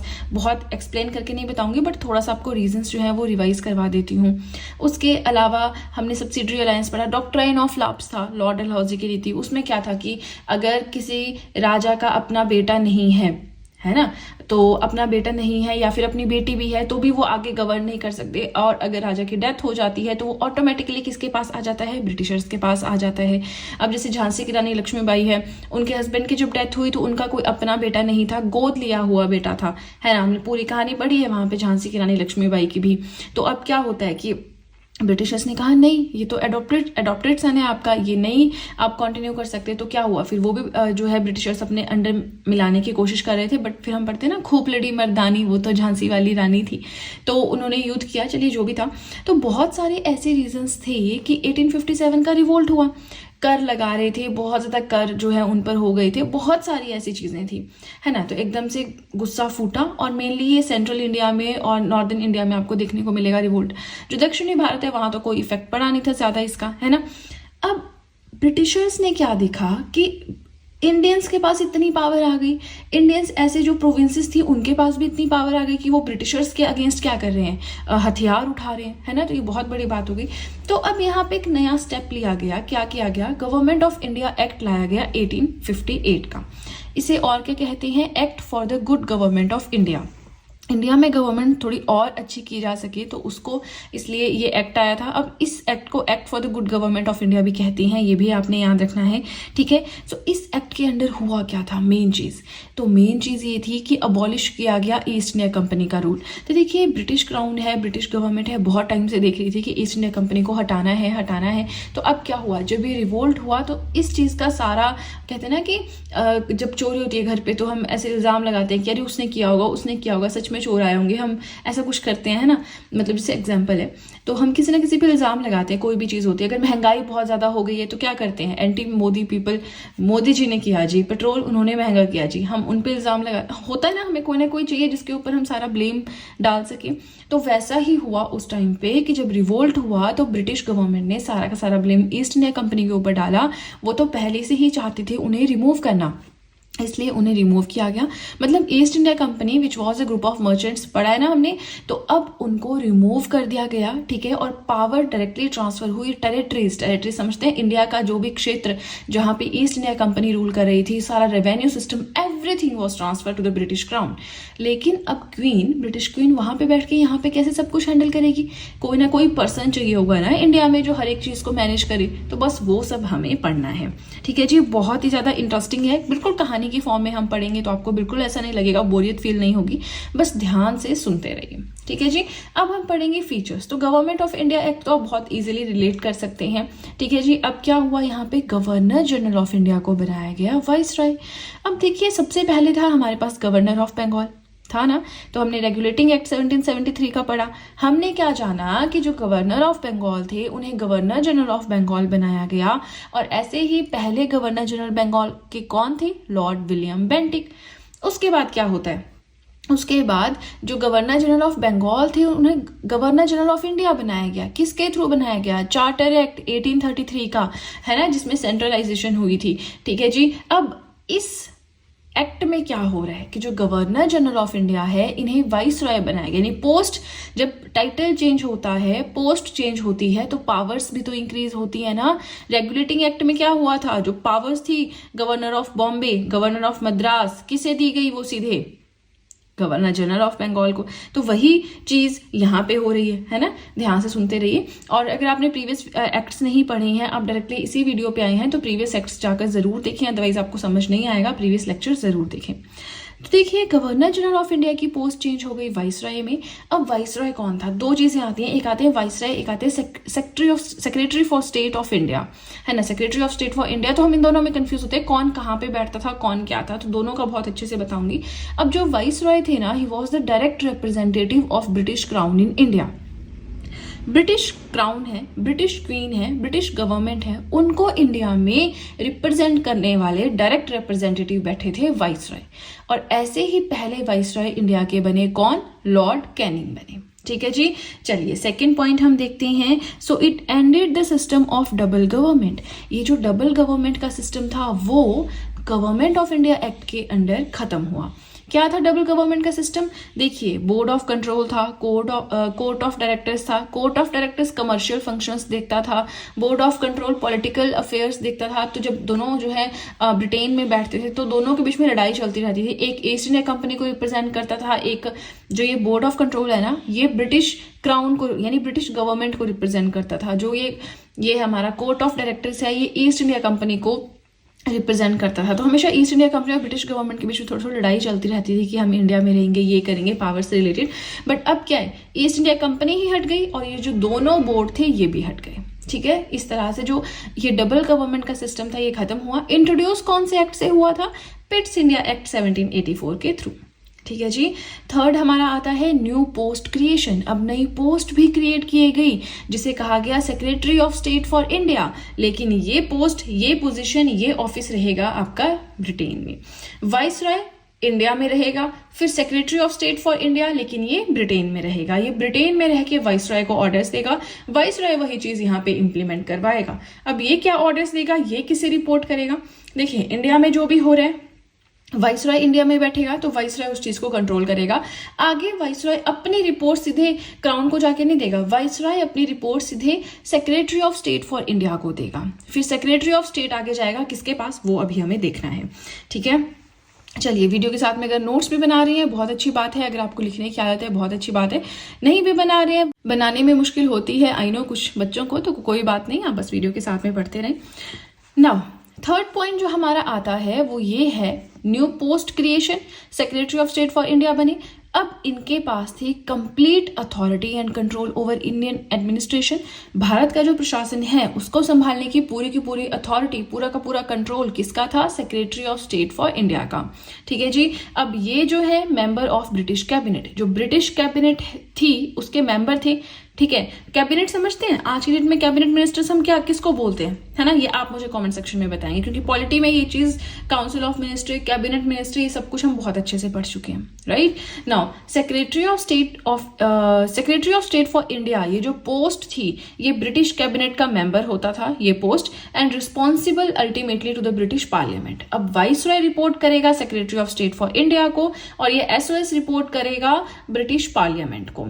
ठीक है जी। अब इनको असिस्ट करने के लिए काउंसिल भी तो चाहिए, है ना? सारा काम ये अकेले देखेंगे? पूरे कंट्री को एडमिनिस्टर करने का काम ये अकेले करेंगे? नहीं।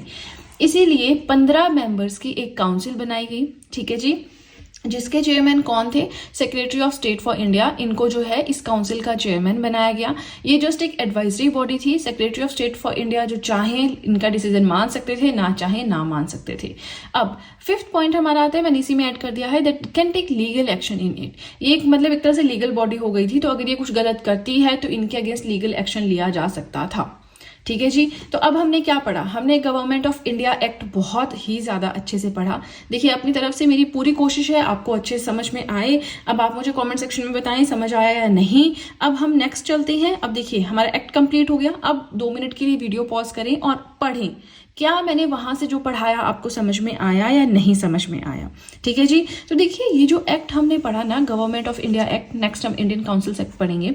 तो इस एक्ट के थ्रू चेंजिंग हुई कि ब्रिटिशर्स हैं वो एडमिनिस्ट्रेशन कैसे संभालेंगे। ठीक है, एडमिनिस्ट्रेटिव मशीनरी थी, जैसे पहले क्या था, गवर्नर जनरल ऑफ इंडिया है वो होते थे, है ना? अब वाइसरॉय बन गया, secretary of state for India आ गई, अलग से काउंसिल बन गई। तो जो मशीनरी थी, मशीनरी समझते हैं, पूरा प्रोसेसर जो लोग उसमें इंक्लूडेड होते हैं, तो इंडियन एडमिनिस्ट्रेशन की जो मशीनरी थी ब्रिटेन साइड से वो चेंज हुई। ठीक है ना? इंडियन गवर्नमेंट में कोई इफेक्ट नहीं पड़ा। जो इंडियन एडमिनिस्ट्रेशन सिस्टम था, इंडिया में जो भी चीजें चल रही थी उस पर कोई फर्क नहीं पड़ा। चेंजिंग सिर्फ ब्रिटेन लेवल पे हुई है। ठीक है, अब नेक्स्ट हम पढ़ेंगे इंडियन काउंसिल्स एक्ट 1861। तो देखिए 3 एक्ट्स आते हैं इंडियन काउंसिल्स एक्ट में, उसके बाद फिर से गवर्नमेंट ऑफ इंडिया एक्ट शुरू हो जाते हैं। तो कौन कौन से हैं? 1861, 1892 एंड 1909। ठीक है, now let's start with the Indian councils act 1861। अब इसमें थोड़ा और मॉनिटर किया गया चीज़ों को कि ऐसी क्या ज़रूरत आई कि इंडियंस ने इतना बड़ा विद्रोह किया। अभी उसी चीज़ को एनालाइज किया जा रहा है। तो यहाँ पे ऐसा लगा कि इंडियंस भारतीय लोगों का देश है और हम तो उन्हें एडमिनिस्टर करने का, या हम उनको जो है एडमिनिस्ट्रेशन में ऐड ही नहीं कर रहे हैं, हम तो खुद से उन पे रूल कर रहे हैं और उनमें इतनी पावर आ गई, कल को वो और भी तो कुछ कर सकते हैं, रिवोल्ट। तो क्या किया गया, ये ज़रूरत फील हुई 1857 के रिवोल्ट के बाद कि हमें जो है उनको भी एडमिनिस्ट्रेशन में इंक्लूड करना चाहिए। ठीक है, ऐसी ज़रूरत फील हुई कि हमें उनका कॉपरेशन भी लेना चाहिए एडमिनिस्ट्रेशन में। ठीक है, तो इसके लिए अब वेरियस एक्ट्स आए, अब उनके फीचर्स हम पढ़ेंगे। सबसे पहले स्टार्ट कर रहे हैं हम 1861 के आईसीए के साथ, इंडियन काउंसिल एक्ट के साथ। तो फर्स्ट पॉइंट इसमें आता है that started associating Indians with the law making process. कानून बनाने का जो हमारा जो लेजिस्लेटिव फंक्शंस होते हैं ना, तो लेजिस्लेटिव काउंसिल में अब इनको ऐड किया जाने लगा। ये सोचा गया कि अब इंडियंस को लॉ मेकिंग प्रोसेस में इंक्लूड करते हैं। ठीक है, तो अब जो वाइसरॉय, अब देखिए गवर्नर ऑफ बंगाल था, उनकी भी तो एक काउंसिल होती थी। गवर्नर जनरल ऑफ बंगाल बना, हमने पढ़ा 4 मेंबर्स की एग्जीक्यूटिव काउंसिल होती थी। फिर उसके बाद में हमने उसके बाद पढ़ा कि गवर्नर जनरल ऑफ इंडिया बने, उनकी भी तो गवर्निंग काउंसिल होती थी। फिर उसके बाद हमने पढ़ा कि वाइसरॉय बने अभी 1858 के एक्ट से, उनकी भी तो एक काउंसिल होती थी। तो अब ये वाली जो काउंसिल है ना, समझ में आया? मैंने आपको 4 बार बताया। तो वाइसरॉय की भी एक ऐसी काउंसिल होती थी। तो इस एक्ट के थ्रू पहला पॉइंट ये आता है कि that viceroy should nominate some Indians as non official members in his council. Viceroy को क्या करना चाहिए, कुछ इंडियंस को नॉन ऑफिशियल, ये याद रखना है, नॉन ऑफिशियल मेंबर्स के फॉर्म में अपनी काउंसिल में ऐड करना चाहिए। Non official members, official members कौन से होते हैं? जो ब्रिटेन से चुन के आते हैं कि हाँ जी आप वाइसरॉय बनेंगे, आप ये बनेंगे, आप वो बनेंगे। तो नॉन ऑफिशियल मेंबर्स हो गए जिन्हें वाइसरॉय खुद से, वाइसरॉय को लगता है कि हाँ ये पर्सन जो है इस काम के कैपेबल है, इसको चुन लिया, है ना? तो अपनी मर्जी से चुनते थे। उस टाइम थोड़ी ऐसा था कि प्रॉपर इलेक्शन होंगे, नहीं, है ना। तो नॉन ऑफिशियल मेंबर्स को अपने काउंसिल में इंक्लूड करो, यही बहुत बड़ी बात होगी थी उस टाइम, है ना, कि इंडियंस को इंक्लूड करना है लॉ मेकिंग प्रोसेस में। तो उस टाइम पे वाइसरॉय कौन थे? Lord Canning. हमने यही पढ़ा, फर्स्ट वाइसरॉय ऑफ इंडिया भी कौन थे? लॉर्ड कैनिंग थे, 1858 में बने। तो इन्होंने 3 लोगों को चुना, मतलब 3 इंडियंस को चुना जिन्हें की इस काउंसिल में रिप्रेजेंटेशन मिली। कौन कौन थे? Raja of Banaras, Maharaja of Patiala and sir Dinkar Rao. अब देखिए इंडियंस को रिप्रेजेंटेशन दी क्यों जा रही थी? ताकि जो आम आदमी है, गरीब लोग हैं, इन्हें आगे रिप्रेजेंट किया जा सके, इनके जो जरूरतें हैं, रिक्वायरमेंट्स हैं, उन्हें आगे रखा जा सके। लेकिन अब हो क्या रहा था कि जो ये वाइसरॉय आए हमारे, जो भी आए ब्रिटेन से आ रहे थे ना ऑफिशियल मेंबर्स, वो अपनी मर्जी से जो हायर कहते हैं ना कि हायर पोस्ट के जो बड़े बड़े लोग हैं उन्हें अपनी काउंसिल में रख रहे थे। तो उससे आम जनता को तो कोई फायदा हो नहीं रहा था, है ना। जो आम लोग हैं जिन्हें रिप्रेजेंटेशन एक्चुअल में चाहिए थी, उन्हें तो कोई फायदा हो नहीं रहा था। चलिए इस कंसेप्ट को भी हम आगे पढ़ेंगे कि इसके लिए क्या हुआ है। सब लोगों ने अपनी डिमांड रखनी स्टार्ट की। यूनिवर्सिटीज के जो लोग थे, चैम्बर ऑफ कॉमर्स से जो थे, सबने कहा, म्यूनिसिपैलिटीज से हैं, डिस्ट्रिक्ट बोर्ड से हैं, सबने कहा कि हमें भी रिप्रेजेंटेशन चाहिए, है ना। तो फिर उसके लिए थोड़ा अलग सिस्टम अपनाया गया। सिस्टम क्या था वो हम आगे पढ़ेंगे। फिलहाल ये तीन नाम याद रखने हैं कि लॉर्ड कैनिंग ने इन 3 इंडियंस को इंक्लूड किया। वाइसरॉय को रिस्पॉन्सिबिलिटी दी गई कि कुछ नॉन ऑफिशियल मेंबर्स को अपने काउंसिल में इंक्लूड करो। इसी के साथ स्टार्ट हुआ इंडियंस को लॉ मेकिंग प्रोसेस में जोड़ने का initiative, right. Now second point आता है that it initiated the process of decentralisation. अब डिसेंट्रलाइजेशन का प्रोसेस भी इंडियन काउंसिल एक्ट 1861 से स्टार्ट हुआ था। सबसे पहले डिसेंट्रलाइजेशन होता क्या है कि बहुत सारे लोग हैं, सबको अलग अलग रिस्पॉन्सिबिलिटी दी गई है। किसी को रेलवेज का काम दिया गया है, किसी को कंस्ट्रक्शन का काम दिया गया है, किसी को एजुकेशन, किसी को हेल्थ, है ना, इस तरह से। तो अब हेल्थ से रिलेटेड कोई भी अगर दिक्कत आएगी तो जो हेल्थ मिनिस्टर है वही सॉल्व करेगा उसको, बाकी वो हेड के पास नहीं जाएगा वो इशू, है ना। तो इस तरह से डिसेंट्रलाइजेशन आना स्टार्ट हुई। इसके अंदर क्या होता है कि जो governor of Bombay, governor of Madras थे, उन्हें उनकी लेजिस्लेटिव पावर्स वापस की गई। तो देखिए जो हम क्या पढ़ रहे हैं, हम द क्राउन रूल पढ़ रहे हैं। इससे पहले हमने क्या पढ़ा? द कंपनी रूल पढ़ा। तो कंपनी रूल में क्या हो रहा था? बार बार सेंट्रलाइजेशन हो रही थी। गवर्नर ऑफ बंगाल को गवर्नर जनरल ऑफ बंगाल बनाया गया। तो इस टाइम पे governor of Bombay and Madras की बहुत सारी पावर्स छीन ली गई। फिर जब गवर्नर जनरल ऑफ बंगाल को गवर्नर जनरल ऑफ इंडिया बनाया गया, कौन से एक्ट से? चार्टर एक्ट 1833 से। तो उस टाइम पे अगेन जितनी भी लेजिस्लेटिव पावर्स जो थोड़ी बहुत बची भी थी governor of Bombay and Madras के पास, वो वापस छीन ली गई। तो पूरे कंपनी रूल में क्या है? सेंट्रलाइजेशन हो रही थी। लेकिन अब क्राउन रूल में आकर काम स्टार्ट हुआ डिसेंट्रलाइजेशन का, ठीक है। मतलब जो पावर्स हैं वो अलग अलग जो जिनसे छीनी गई थी उनको वापस की जाने लगी। अब जो governor of Bombay and governor of Madras थे, यानी कि मद्रास प्रेसिडेंसी है हमारी, गवर्नर उसके बॉम्बे प्रेसिडेंसी है उसके गवर्नर, उन्हें उनकी लेजिस्लेटिव पावर्स वापस की गई, ठीक है। तो जो अभी तक सेंट्रलाइजेशन चल रही थी वो काम चेंज हुआ, डिसेंट्रलाइजेशन हुई, ठीक है जी। थर्ड पॉइंट अगर हम देखें तो न्यू लेजिस्लेटिव काउंसिल्स बनी। पंजाब में बनी legislative council, north west provinces में बनी लेजिस्लेटिव काउंसिल, बंगाल में बनी लेजिस्लेटिव काउंसिल। ईयर्स मैंने यहाँ पे लिखे हैं कहाँ पे कब बनी। सबसे पहले बंगाल में बनी। अब देखिए अब जहां भी लेजिस्लेटिव काउंसिल बनेगी, एक चीज आपने याद रखनी है, जैसे वाइसरॉय है हमारे, गवर्नर जनरल ऑफ इंडिया है हमारे, सबकी 2 तरह की काउंसिल्स होती थी। एक होती थी लेजिस्लेटिव काउंसिल, एक होती थी एग्जीक्यूटिव काउंसिल। लेजिस्लेटिव काउंसिल क्या होती है? जहां पे लॉ बनाने का काम होता है, कानून या नियम बनाने का काम होता है। एग्जीक्यूटिव काउंसिल कौन होती है? जो उन्हीं लॉज को, उन्हीं कानूनों को ग्राउंड लेवल पे इम्प्लीमेंट करवाती है। तो अभी तक इंडियंस को जो है इंक्लूड किया जा रहा है सिर्फ लॉ मेकिंग प्रोसेस में, यानी कि लेजिस्लेटिव काउंसिल्स में। तो इसलिए आगे कहीं भी अगर लेजिस्लेटिव काउंसिल बनेगी या होगी, उसमें ऑटोमेटिकली इंडियंस को as a non official member include किया जाएगा, ठीक है। तो अभी लेजिस्लेटिव काउंसिल, एग्जीक्यूटिव काउंसिल का कंसेप्ट भी आएगा, ठीक है। वो भी हम आज ही पढ़ेंगे कि एग्जीक्यूटिव काउंसिल को कौन से एक्ट के थ्रू जो है इंडियंस को कौन से एक्ट के थ्रू एग्जीक्यूटिव काउंसिल्स में एसोसिएशन मिला। बट उसके लिए रुक जाइए, अभी जरा लेजिस्लेटिव काउंसिल पढ़ लीजिए पहले, ठीक है। चलिए अब यहाँ पे जैसे लेजिस्लेटिव काउंसिल्स बनी 3 जगह पे, तो वहां पे इंडियंस को भी रिप्रेजेंटेशन मिला। तो अब क्या हुआ? बहुत सारी जगह पे इंडियंस को रिप्रेजेंटेशन मिलने लगा, है ना। पहले तो मिलता ही नहीं था, ना के बराबर 0 रिप्रेजेंटेशन था। तो अब अगर कहीं 10 पोस्टें भी मिल रही है, बहुत बड़ी बात है ना। चलिए फोर्थ पॉइंट आता है पोर्टफोलियो सिस्टम। पोर्टफोलियो सिस्टम क्या होता है? देखिए वही चीज़ है कि हर एक मिनिस्टर को, या मिनिस्टर नहीं कहेंगे, देखिए ये लॉ मेकिंग प्रोसीजर है, लॉ बनाते हैं, इनमें कोई मिनिस्टर नहीं होता।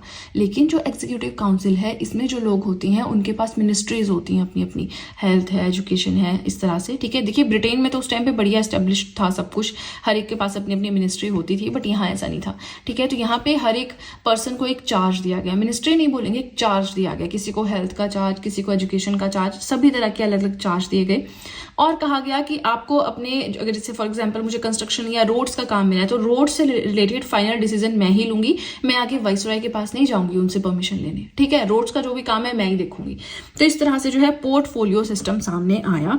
ये देखिए, ये लॉर्ड कैनिंग ने ही इंट्रोड्यूस किया था 1859 में, लेकिन प्रॉपर लीगलाइज एक तरह से कहें हम कब हुआ, 1861 के एक्ट के अंडर हुआ, ठीक है जी। 5th पॉइंट आता है, वाइसरॉय ने ऑर्डिनेंस इशूइंग पावर ली। ऑर्डिनेंस क्या होता है कि कोई इमरजेंसी की सिचुएशन आई तो कोई छोटा मोटा लॉ बनाना, लेकिन वो खत्म हो जाता है विद इन 6 मंथ्स, है ना। हम पढ़ते हैं आज भी ऑर्डिनेंस मेकिंग पावर किसके पास है, प्रेसिडेंट के पास है, कितने टाइम के लिए, 6 मंथ्स के लिए, लेकिन फिर उसके बाद वहां पे पास होना पड़ेगा पार्लियामेंट में, सब कुछ पढ़ा है हमने, ठीक है। तो अब वाइसरॉय ने अपने लिए ऑर्डिनेंस इशूइंग पावर ली। अब इमरजेंसी में ये उसको इशू कर सकते हैं, इमरजेंसी क्या होती है उसको भी खुद ही डिफाइन करते हैं, 6 मंथ्स के लिए ये उसको इशू कर सकते हैं, ठीक है जी। चलिए अब देखिए, ऐसा तो नहीं था कि इमरजेंसी पहले से डिफाइन थी, है ना, वो जो हम पढ़ते हैं नेशनल है, फाइनेंशियल है, वो चीजें वो बहुत बाद में आई, हम बहुत पहले की बातें पढ़ रहे हैं, ठीक है जी। चलिए अब नेक्स्ट आता है हमारा इंडियन काउंसिल्स एक्ट 1892। अब देखिए मैंने आपको 1861 का एक्ट पढ़ाया, अब आप 2 मिनट के लिए वीडियो पॉज करें और पढ़ें बुक में, क्या आपको समझ में आया, क्या कोई ऐसी चीज है जो मैंने नहीं समझाई है या फिर आपको पढ़ने में इशू हो रहा है, ठीक है। बताएं मुझे, कोई भी फीडबैक हो किसी भी तरह की आप मुझे बताएं। अब नेक्स्ट आता है इंडियन काउंसिल्स एक्ट 1892। इसमें बस सब कुछ बढ़ाया गया, हर एक चीज बढ़ाई गई, इसमें बस एक इलेक्शन का कंसेप्ट नया आया है, ठीक है। कैसे आया वो हम देख रहे हैं। फर्स्ट पॉइंट आता है, फीचर्स हैं ये इस एक्ट के, दैट इंक्रीज हुआ in the non official members. अब जो नॉन ऑफिशियल मेंबर्स इंक्लूड किए गए, जिन्हें लॉ मेकिंग प्रोसीजर में सबसे पहले 1861 के एक्ट में ऐड किया गया, अब उनकी जो सीट्स थी, है ना, वो बढ़ाई गई।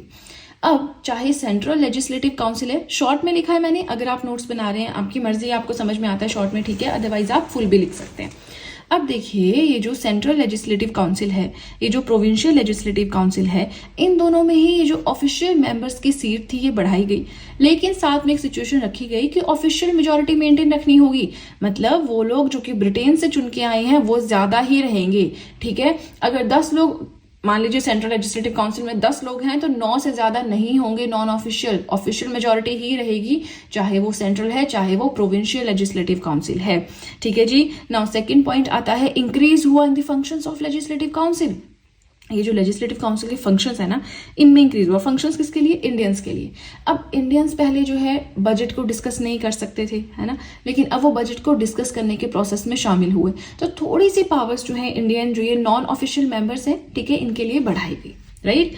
थर्ड पॉइंट आता है, ये बहुत इंपॉर्टेंट है, provided for the nomination of some non official members. मैंने आपको प्रीवियस एक्ट में क्या पढ़ाया था पीछे वाले पेज में, कि 3 लोग जो है, सर दिनकर राव है, महाराजा ऑफ बनारस, वो सब हमने पढ़ा, ठीक है, कि 3 लोगों को इंक्लूड किया गया।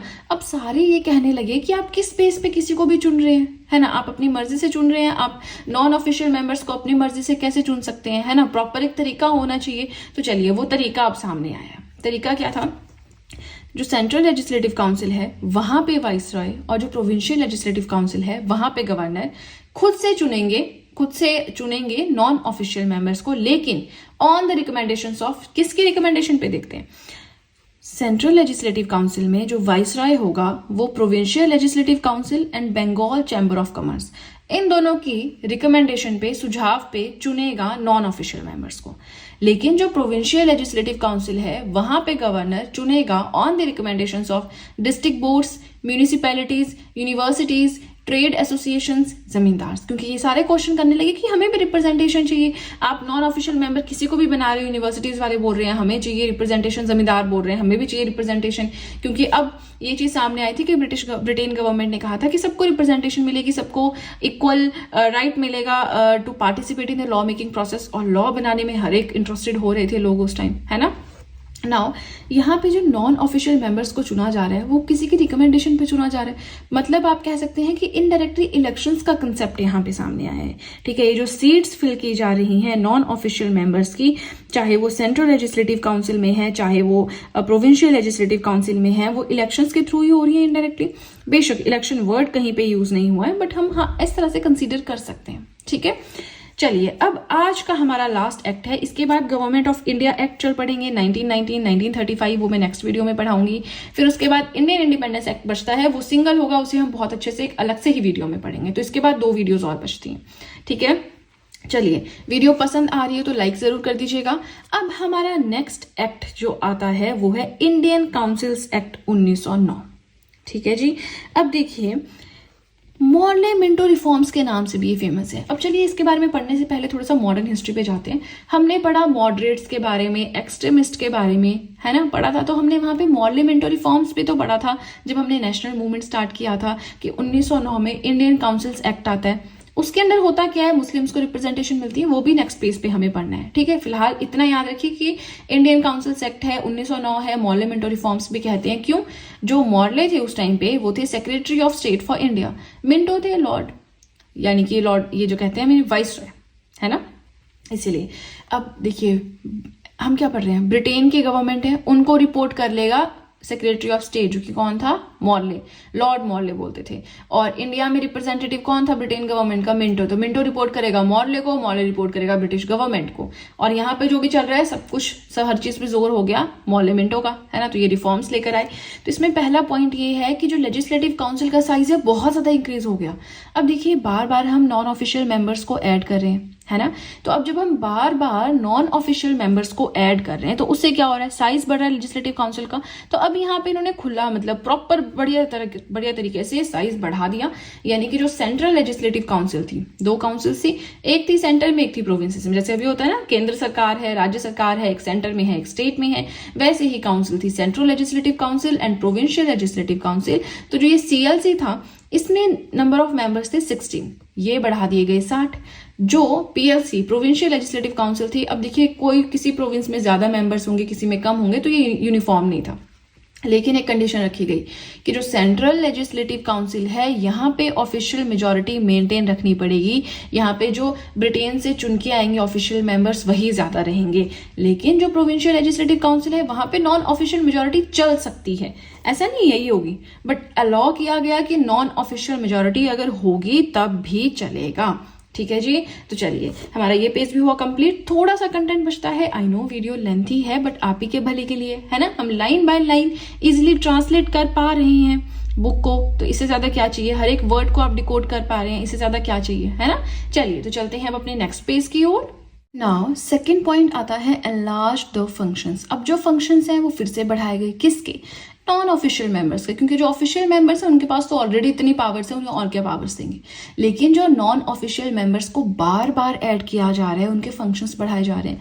पहले वो ज्यादा कुछ बोल नहीं पाते थे, कुछ कर नहीं पाते थे, अब वो बजट पे रेजोल्यूशन पास कर सकते थे, सप्लीमेंट्री क्वेश्चंस पूछ सकते थे। तो बहुत सारी पावर्स यहाँ पे बढ़ाई गई, किसकी, नॉन ऑफिशियल मेंबर्स की।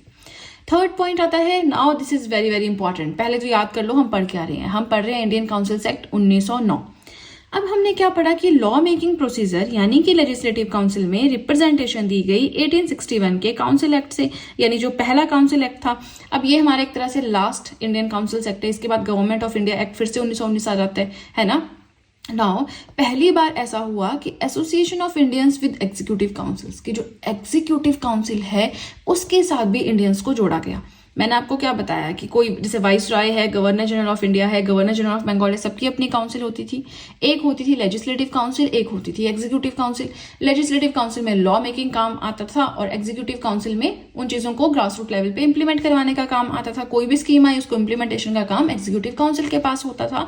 तो पहली बार इंडियन काउंसिल एक्ट 1909 के अंडर ये हुआ कि इंडियंस को रिप्रेजेंटेशन मिली एग्जीक्यूटिव काउंसिल में, ठीक है ना। तो अब लॉ मेकिंग प्रोसीजर्स थे वो ऑलरेडी जुड़ चुके थे, काफी चीजें हो रही थी, चेंजिंग्स आ रहे थे, अब वो एग्जीक्यूटिव काउंसिल से भी जुड़ गए। और पहले ऐसे इंडियन जो कि एग्जीक्यूटिव काउंसिल से जुड़े वो थे सत्येंद्र प्रसाद सिन्हा, वो एज अ लॉ मेंबर जुड़े थे। ठीक है जी।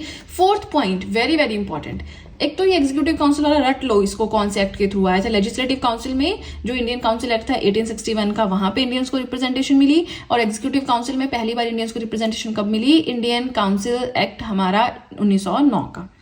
अब देखिए फोर्थ पॉइंट, बहुत ध्यान से सुनिएगा। हमने पढ़ा मॉर्लेमेंटो रिफॉर्म्स है, इंडियन काउंसिल एक्ट 1909 पढ़ रहे हैं, तो जब हमने नेशनल मूवमेंट में पढ़ा था तो हमने सिर्फ नेशनल मूवमेंट में एक ही चीज के लिए इस एक्ट को पढ़ा था कि communal representation for Muslim, separate electorate ये मिले। देखिए अब हो क्या रहा है, इंडिया को डिवाइड करना है, ठीक है, हिंदुओं को अलग करना है, मुस्लिम्स को अलग करना है। पहले बहुत ज्यादा यूनिटी थी, तो इन्होंने डिवाइड किया। आज जो सिचुएशन है इंडिया और पाकिस्तान के बीच में, तो उसके लिए कहीं ना कहीं नहीं, इवन इसके लिए डेफिनेटली जो है ब्रिटिशर्स ही रिस्पॉन्सिबल हैं, ठीक है। जो आज के डेट में इनकी सोच है या जो भी है, अब जो भी डिस्प्यूट्स हैं हिंदुओं और मुसलमानों के बीच में, उनका मेन रीजन कहीं ना कहीं वही है। अब देखिए होता क्या है, वो तो काफी टाइम से चाहते थे कि इनको अलग किया जाए। जो हम मुस्लिम लीग की फॉर्मेशन मैंने आपको पढ़ाई थी 1906 में, है ना, 1906 में मुस्लिम लीग बनी थी, तो 1909 में एकदम से उनको क्या मिल गया, कॉम्युनल रिप्रेजेंटेशन फॉर मुस्लिम्स। इसका मतलब यह है कि कोई मुस्लिम कैंडिडेट अगर खड़ा हुआ है, ठीक है, उसने नॉन ऑफिशियल मेंबर बनना है, तो उसके लिए वोटिंग सिर्फ मुस्लिम कैंडिडेट ही कर सकता है। अब तो जहां पे वो रहता है वहां हिंदू भी तो होंगे, क्रिश्चियन भी तो होंगे, सिख भी तो होंगे, लेकिन जब मुस्लिम कैंडिडेट खड़ा है तो वहां पे वोटिंग सिर्फ मुस्लिम ही करेगा। इसके लिए गांधी जी ने बहुत इनिशिएटिव, बहुत कहते हैं ना स्टेप्स लिए, बहुत काम किया कि इस चीज को हटाया जाए, लेकिन ये चीज हटा नहीं पाए वो। कम्युनल अवार्ड भी आते हैं आगे चल के, है ना।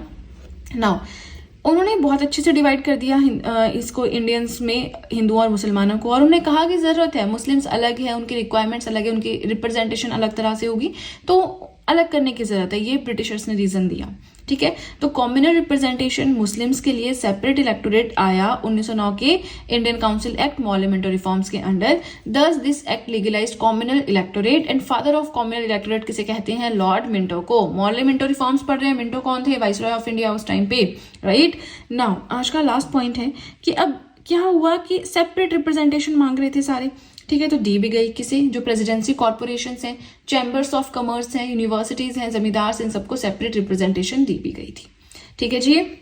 अब आज का हमारा जो टॉपिक था वो हो गया कंप्लीट। नेक्स्ट वीडियो जो आएगा उसमें हम government of India act 1919 and government of India act 1935, 1935 का कौन सा एक्ट है जिसके थ्रू मैक्सिमम चीजें जो हमारे कॉन्स्टिट्यूशन में वहीं से उठाई गई हैं, तो ये दो चीजें हम पढ़ेंगे, ठीक है जी। गवर्नमेंट ऑफ इंडिया एक्ट 1919, देखिए ये क्राउन रूल हम पढ़ रहे हैं, मतलब जिस टाइम पे ब्रिटिश क्राउन ने डायरेक्टली अपना होल्ड कर लिया था इंडियन एडमिनिस्ट्रेशन पे, ठीक है ना। तो अलग अलग एक्ट्स आए हैं, हर एक एक्ट के थ्रू अलग अलग चेंजिंग्स हुए हैं, तो वो चीजें हम पढ़ रहे हैं।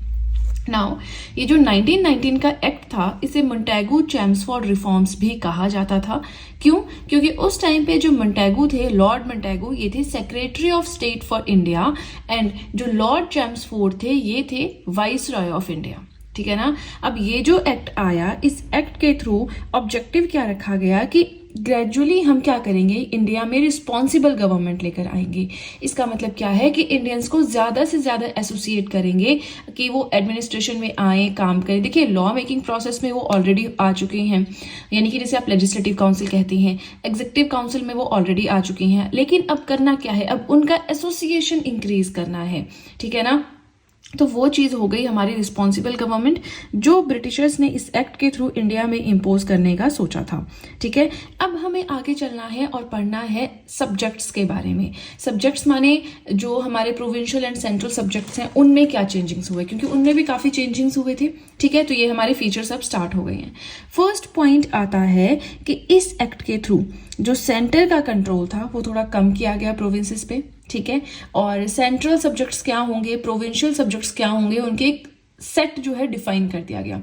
हाँ जी, कि ये चीजें जैसे एजुकेशन है, पुलिस है, ऑर्डर है, लैंड है, ऐसे बहुत सारे सब्जेक्ट्स होते हैं ना, ठीक है। तो कुछ सब्जेक्ट्स को सेंट्रल लिस्ट में डाला गया, कुछ को प्रोविंशियल लिस्ट में डाला गया।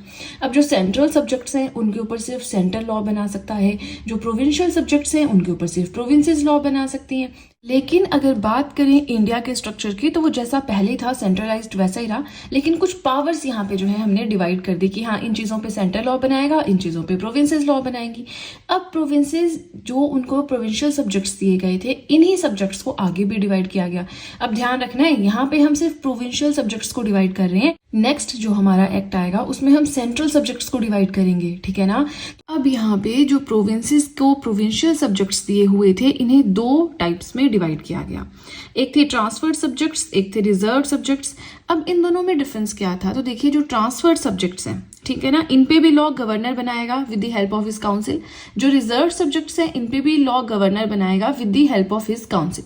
लेकिन डिफरेंस ये था कि ट्रांसफर सब्जेक्ट्स के अंडर ऐसी चीजें आती थी कि अगर उनके ऊपर कोई भी लॉ बनता है या कोई भी चीज, कोई भी काम होता है, कुछ भी चेंजिंग्स होते हैं, कोई भी डिसीजन लिया जाता है गवर्नर और उसके काउंसिल के द्वारा, तो वो क्वेश्चन किए जा सकते थे लेजिस्लेटिव काउंसिल के द्वारा। यानी कि जो गवर्नर है, जो उसकी काउंसिल है, वो आंसरेबल थी लेजिस्लेटिव काउंसिल को। लेजिस्लेटिव काउंसिल के मेंबर्स जो भी क्वेश्चन पूछेंगे उनको बताना पड़ेगा कि हाँ जी हमने इसलिए किया क्योंकि ये इसलिए जरूरी था, एक्सप्लेनेशन देनी होगी।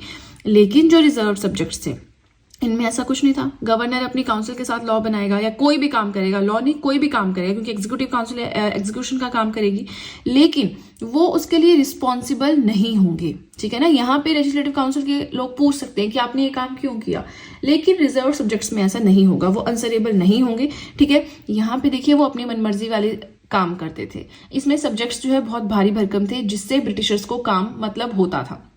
ट्रांसफर सब्जेक्ट्स में बिल्कुल सिंपल सी चीजें थी, जैसे आपका एजुकेशन हो गया। अब इंडिया में कोई शिक्षित है नहीं, ऐसे ब्रिटिशर्स को क्या मतलब है, तो बिल्कुल सिंपल सी चीजें इसमें डाली गई ताकि उस पर क्वेश्चनिंग हो सके, उसमें आप आंसरेबल हो। रिजर्व सब्जेक्ट्स में ऐसी चीजें डाली गई जिससे कि हमें आंसर नहीं देना पड़े, ब्रिटिशर्स को आंसर नहीं देना पड़े कि वो ऐसा काम क्यों कर रहे हैं, ठीक है ना। नाउ इसी सिस्टम को डायरकी कहा गया। अब यहाँ पे आ गई डायरकी, ठीक है। सेकेंड पॉइंट आता है कि पहली बार ऐसा हुआ कि bicameralism and direct elections India में इंट्रोड्यूस किए गए, ठीक है ना। अब जो इंडियन लेजिस्लेटिव काउंसिल थी उसे रिप्लेस किया गया, बाइकैमरल लेजिस्लेचर आया। एक अपर हाउस था, एक लोअर हाउस था। अपर हाउस लोअर हाउस आज भी है। लोअर हाउस किसको बोलते हैं, लोकसभा को। अपर हाउस किसे बोलते हैं, राज्यसभा को। तो वो सिस्टम आज भी है ना। तो उस चीज के जो आज है ना प्रेजेंटली, उसके ओरिजिन जो है 1919 के एक्ट में है, ठीक है। एग्जैक्टली ऐसा नहीं आया था बट कुछ ऐसा ही था। अपर हाउस है जिसे काउंसिल ऑफ स्टेट कहेंगे, लोअर हाउस है जिसे कि लेजिस्लेटिव असेंबली कहेंगे, ठीक है। मैक्सिमम लोग जो इनके होंगे वो इलेक्ट किए जाएंगे इलेक्शंस के थ्रू। अब इलेक्शन में पार्टिसिपेट कौन करेगा, वोटिंग कौन करेगा, तो इसमें भी इन्होंने एक कैपिंग रखी थी। जिनके पास प्रॉपर्टी बहुत ज़्यादा है, बहुत अमीर लोग हैं, वो करेंगे। जो टैक्स बहुत ज़्यादा पे करते हैं वो वोटिंग कर सकते हैं। जो बहुत एजुकेटेड हैं, हाईली क्वालिफाइड हैं, वो वोटिंग कर सकते हैं। तो एक तरह से ऐसा नहीं था कि 18 या 18 प्लस या 21 या 21 प्लस वोटिंग कर सकते हैं, नहीं, एक क्राइटेरिया रखा गया था, ठीक है ना। नेक्स्ट आता है कि 6 में से जो 3 मेंबर्स होंगे वाइसरॉय की एग्जीक्यूटिव काउंसिल के, वो होंगे इंडियन। लेकिन जो कमांडर इन चीफ है वो कभी भी इंडियन नहीं हो सकता। कमांडर इन चीफ अगर वाइसरॉय एग्जीक्यूटिव काउंसिल का मेंबर है तो भी वो इंडियन नहीं हो सकता, ठीक है ना। तो 3 मेंबर्स होंगे 6 में से, लेकिन कमांडर इन चीफ इंडियन नहीं हो सकते। फोर्थ पॉइंट आता है कॉम्युनल रिप्रेजेंटेशन, यानी धर्म के नाम पे रिप्रेजेंटेशन प्रोवाइड करवाना। कैसे, सेपरेट इलेक्टोरेट्स के थ्रू। अब सेपरेट इलेक्टोरेट्स जो हमारा 1909 का मॉर्ले मिंटो रिफॉर्म्स था, इंडियन काउंसिल एक्ट था, उसके थ्रू आया था ना, हमने पढ़ा था। Now father of communal electorate किसे कहते हैं, ये आप मुझे कमेंट सेक्शन में बताएंगे।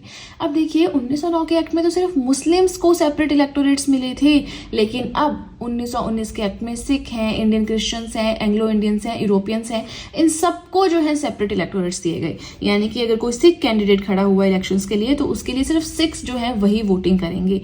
कोई एंग्लो इंडियन खड़ा हुआ है तो उसके लिए सिर्फ एंग्लो इंडियंस वोटिंग करेंगे। इस तरह से कंसेप्ट था, ठीक है ना। चलिए कुछ पॉइंट्स हमने पढ़ लिए, कुछ पॉइंट्स हम नेक्स्ट पेज पे पढ़ेंगे। तो इसी के साथ अगर वीडियो पसंद आ रही हो तो लाइक जरूर कीजिएगा। नाउ नेक्स्ट पॉइंट आता है कि एक न्यू ऑफिस ओपन किया गया, एक न्यू पोस्ट बनाई गई। क्या नाम था उस पोस्ट का, high commissioner for India in London. अब देखिए आज की डेट में जैसे मैं करंट अफेयर्स पढ़ाती हूँ तो वहाँ पे आते हैं ना new high commissioner to this country, new Indian ambassador to this country. तो वो कौन होते हैं, वो होते हैं IFS ऑफिसर्स, जिनको इंडियन फॉरेन सर्विसेज मिल रखा होता है और वो थोड़ा एक्सपीरियंस के बाद जो है इन पोस्ट पे पहुंचते हैं और इंडिया को रिप्रेजेंट करते हैं अलग अलग कंट्रीज में, ठीक है। तो वो चीज, उस चीज के ओरिजिन भी आपको इस सेक्ट में मिलेंगे। हाई कमिश्नर फॉर इंडिया, ये बैठेंगे तो लंदन में बट इंडिया को रिप्रेजेंट करेंगे। और जो secretary of state for India थे, उनकी जो बहुत सारी पावर्स थी वो इनको ट्रांसफर की गई, क्योंकि होता नहीं कि इंसान को काम संभालना टफ हो जाता है। तो एक तरह से उनके साथ जो है हाई कमिश्नर फॉर इंडिया भी ये जो है न्यू ऑफिस क्रिएट किया गया था। 6th पॉइंट आता है कि अब एक नया पब्लिक सर्विस कमीशन बनाया जाए, ठीक है ना। जो आज की डेट में UPSC है, तो एक पब्लिक सर्विस कमीशन बनाया जाएगा, ठीक है, जिसकी फॉर्मेशन या एस्टेब्लिशमेंट कब हुई थी, 1926 में हुई थी। सिविल सर्वेंट्स को रिक्रूट करने का काम था, ठीक है। 7th पॉइंट आता है कि अब प्रोविंसेस को भी पावर दी गई, प्रोविंसेस को भी पावर दी गई कि आप अपना बजट खुद से इनेक्ट कर सकते हो। समझ रहे हैं? तो पहली बार ऐसा हुआ कि प्रोविंशियल बजट और सेंट्रल बजट अलग अलग किया गया और प्रोविंशियल लेजिस्लेचर्स को पावर मिली कि आप अपना बजट खुद से चाहें तो प्रिपेयर कर सकते हैं। 8th and the last point, अब इसके लिए हम क्या पढ़ रहे हैं? गवर्नमेंट ऑफ इंडिया एक्ट 1919 पढ़ रहे हैं। तो इसके अंदर ये लास्ट में ये कहा गया कि 10 सालों के बाद, जब 10 साल पूरे हो जाएंगे तो एक स्टैट्यूटरी कमीशन आएगा। उस कमीशन का काम क्या होगा? इस एक्ट ने जो भी काम किया है, जो भी इसकी वर्किंग रही है, जो भी इसने काम किया है, उसके ऊपर इंक्वायर करना और एक रिपोर्ट बना के तैयार करना, ठीक है ना। तो अब यही कमीशन जो है साइमन कमीशन के नाम से जाना जाता है। क्यों साइमन कमीशन कहा जाता है, इसके बारे में पढ़ेंगे। देखिए, अब आप देखेंगे बुक में साइमन कमीशन दिया है, कॉम्युनल अवार्ड दिया है, लेकिन मैंने इसके नोट्स नहीं बनाए हैं। नोट्स क्यों नहीं बनाए हैं? क्योंकि देखिए, ये जो है यहाँ पे पॉलिटी के परस्पेक्टिव से बहुत थोड़ा दिया है। ये हम मॉडर्न हिस्ट्री में पढ़ेंगे, वैसे मैंने पढ़ा भी रखा है, बट इन डिटेल फिर से जब स्पेक्ट्रम पढ़ाऊंगी तब पढ़ाऊंगी। तो फिलहाल हम इसका थोड़ा सा मीनिंग, क्या काम था इसके अंदर, क्या मीनिंग है, वो देख लेते हैं। तो देखिए, अब यहाँ पे स्टैट्यूटरी कमीशन आएगा 10 सालों के बाद, जो वर्किंग को रिव्यू करेगा। गवर्नमेंट ऑफ इंडिया एक्ट 1919 की ये कहा गया था। लेकिन जो साइमन कमीशन था ये 1927 में ही आ गया। 1919 के बाद 1929 में होते हैं 10 साल, लेकिन 2 साल पहले ही ये कमीशन बना दिया गया। तो ये बहुत बड़ा सेटबैक था इंडियंस के लिए। वो इंडियंस कुछ ऐसा एक्सपेक्ट ही नहीं कर रहे थे कि कुछ ऐसा होगा, ठीक है ना। नाउ साइमन कमीशन नवंबर 1927 को बना दिया गया, अपने शेड्यूल से 2 साल पहले। अब जो ब्रिटिश गवर्नमेंट थी, उन्होंने ये अनाउंसमेंट कर दी कि ये 7 मेंबर कमीशन होगा, ठीक है ना। और इसको साइमन कमीशन क्यों कहती हैं? क्योंकि इसके चेयरमैन होंगे सर जॉन साइमन।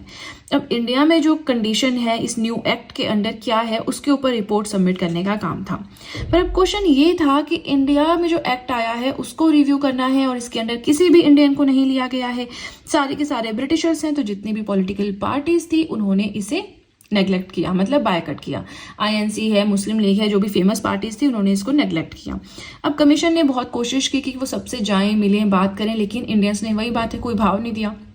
तो इन्होंने क्या किया, खुद से ही रिपोर्ट बनाकर 1930 में सबमिट कर दी, जिसमें कुछ पॉइंट्स रिकमेंड किए गए, जैसे कि डायरकी जो हमने अभी पढ़ा था ना, ट्रांसफर्ड सब्जेक्ट्स हैं, रिजर्व सब्जेक्ट्स हैं, उसको बंद कर दिया जाए, वो सही नहीं है, ठीक है। इंडिया में रिस्पॉन्सिबल गवर्नमेंट लाई जाए। प्रोविंसेस में रिस्पॉन्सिबल गवर्नमेंट क्या है कि ज्यादा एसोसिएशन इंडियंस का, ठीक है। एक फेडरेशन बनाई जाए ब्रिटिश इंडिया की। अब देखिए, वो फेडरेशन आप यहाँ पे देख रहे हैं कि लिखा हुआ है ना, तो वो फेडरेशन आगे बनेगी। फिलहाल इतना समझिए कि रिकमेंडेशंस क्या थी, 2-3 पॉइंट्स हम पढ़ेंगे इसमें, ठीक है ना। और कॉम्युनल इलेक्टोरेट है, इसे कंटिन्यू किया जाए। ये बहुत गलत चीज हुई है यहाँ पे, देखिए हम पढ़ेंगे इसके बारे में भी। इन्होंने कहा, इस कमीशन की रिपोर्ट थी कि कॉम्युनल इलेक्टोरेट को और बढ़ाया जाए। देखिए, पहले मुसलमानों को मिला, फिर Sikh, Christian, Anglo Indian, European, इनको मिले कॉम्युनल इलेक्टोरेट। अब ये होते क्या है, देखिए चलिए, इसको भी हम कॉम्युनल अवार्ड में डिस्कस करेंगे, ठीक है ना। तो इस तरह से इन्होंने खुद से ही रिपोर्ट सबमिट कर दी और अब प्रपोजल्स डिस्कस करने थे, जो भी इन्होंने रिपोर्ट सबमिट की थी उसके ऊपर डिस्कशन करना था। तो अब होती हैं 3 round table conferences, first round table conference, second and third, ठीक है ना। अब 2 ऐसे लोग थे जिन्होंने तीनों अटेंड की थी, बाकी कुछ ऐसे थे किसी ने फर्स्ट अटेंड की, किसी ने सेकंड अटेंड की, इस तरह से, ठीक है। तो वो 2 लोग कौन थे, अगर आपको वो पढ़ना है तो आपको मेरी नेशनल मूवमेंट की प्लेलिस्ट देखनी होगी, वहां मैंने बताया है, ठीक है ना। अब साइमन कमीशन हो गया। अब इस चीज पे काम करना है कि जो उन्होंने रिपोर्ट सबमिट की है उसके ऊपर प्रपोजल्स को डिस्कस करना है। तो 3 राउंड टेबल कॉन्फ्रेंसेस हुई, उसमें कोशिश की गई कि आईएनसी आए, जो भी फेमस पॉलिटिकल पार्टीज हैं वो आए, प्रॉपर एक वाइट पेपर और कॉन्स्टिट्यूशनल रिफॉर्म्स ये बनाया गया, ठीक है। तो इस तरह से सारी चीजें हुई। अब जो भी रिकमेंडेशंस लास्ट में निकल कर आई वो इंप्लीमेंट की गई गवर्नमेंट ऑफ इंडिया एक्ट 1935 में, ठीक है ना। अब साथ में आप देख रहे हैं बुक में कॉम्युनल अवार्ड भी लिखा हुआ है। तो 1932 में क्या हुआ, उस टाइम जो ब्रिटेन के प्राइम मिनिस्टर थे वो थे रामसे मैकडोनल्ड। उन्होंने अनाउंस किया कि हम माइनॉरिटीज के लिए भेजिए, माइनॉरिटीज आप समझते हैं डिप्रेस क्लासेस हो गया, कि हम उनके लिए भी कॉम्युनल इलेक्टोरेट दे देंगे। अब ये उनका खुद का दिमाग था, क्यों? क्योंकि इंडिया को डिवाइड करना था। देखिए, पहले सोचने वाली बात है, पहले उन्होंने क्या किया, पहले उन्होंने धर्म के नाम पे डिवाइड किया। मुसलमान हो गए, क्रिश्चियंस हो गए, एंग्लो इंडियंस हो गए, यूरोपियंस हो गए, इस तरह से डिवाइड किया। अब उन्होंने क्या किया, उन्होंने हिंदू धर्म को उठा लिया, क्योंकि मैक्सिमम पॉपुलेशन तो हिंदू है, हिंदू धर्म को उठा लिया। अब हिंदुओं को काटेंगे बीच बीच से, कैसे? डिप्रेस क्लासेस को अलग करने का सोचा, ठीक है।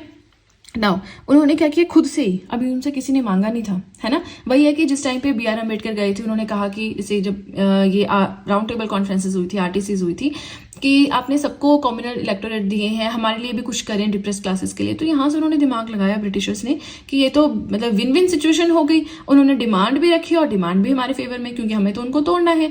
तो उन्होंने क्या किया, कॉम्युनल रिप्रेजेंटेशन लाए, वो किसके लिए, डिप्रेस क्लासेस के लिए।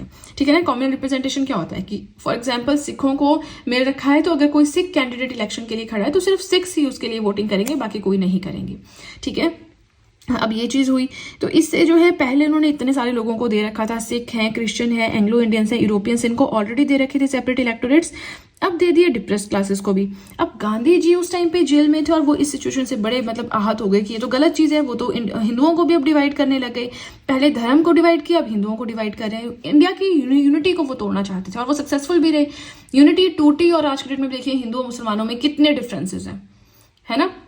अब देखिए उस टाइम पे जो गांधी जी वो येरावदा जेल पूना में थे, उन्होंने फास्ट अनटू डेथ किया कि ये चीज़ बंद हो जाए। फिर उसके बाद सबने सिचुएशन को समझा, B.R. अम्बेडकर जी से भी बात की गई, उन्होंने भी सिचुएशन को समझा।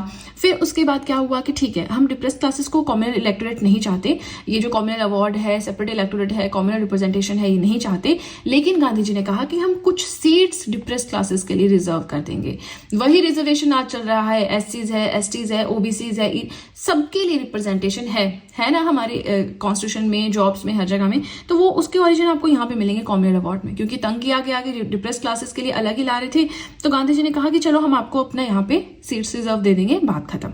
ठीक है जी, यहाँ से बात खत्म हो गई हमारी। अब ये कहानी मैंने नोट्स में नहीं लिखी है, क्योंकि आप बुक से पढ़ सकते हैं, एक बार पढ़ के समझ आ जाएगा, है ना।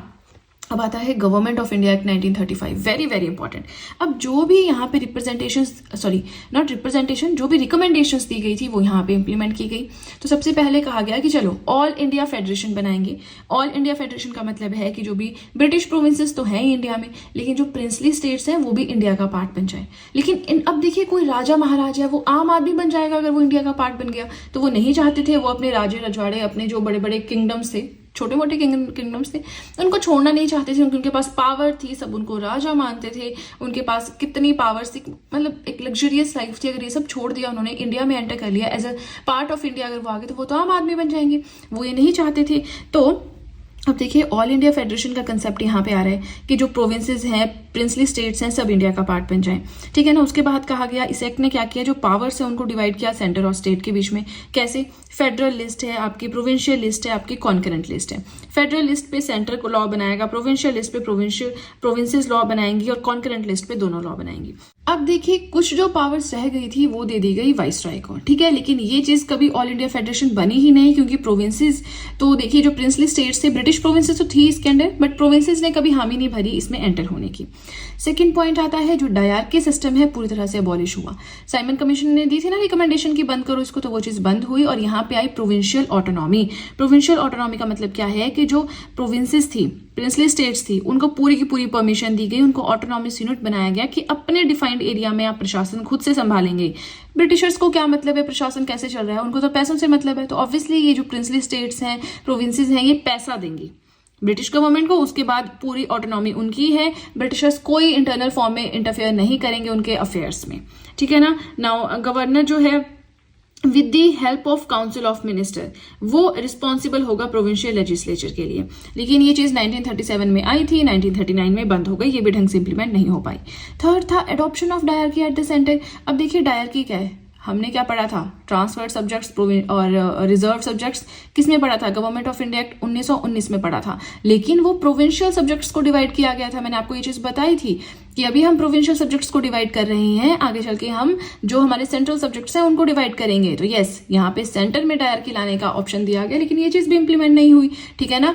अब फोर्थ पॉइंट, अब देखिए ये थे थोड़े से आपके ट्रिकी, थोड़ा समझने वाले। अब जो है ये बहुत ईजी है। ठीक है ना। फोर्थ पॉइंट क्या बोलता है आपका, फोर्थ पॉइंट बोलता है कि बाइकैमरलिज्म आएगा। ठीक है ना। बाइकैमरलिज्म आएगा। 11 में से 6 प्रोविंसेस में कौन कौन सी थी वो, Bengal, Bombay, Madras, Bihar, Assam and United Provinces. यहाँ पे बाइकैमरलिज्म आएगा, मतलब अपर हाउस होगा, लोअर हाउस होगा, विधानसभा होगा, विधान परिषद होगा, इस तरह से। ठीक है। लेकिन उन पे रिस्ट्रिक्शंस बहुत लगाई गई थी। आप सोचिए उनमें पूरी पावर्स दी गई थी, तो ऐसा नहीं था। फिफ्थ पॉइंट था कि अब फिर से कॉम्युनल रिप्रेजेंटेशन आया। देखिए इंडियंस ने मना कर दी कि हमें नहीं चाहिए डिप्रेस्ड क्लासेस के लिए कॉम्युनल रिप्रेजेंटेशन, हमें जो रिजर्व सीट्स दे दी हैं गांधी जी ने, हम उसमें खुश हैं।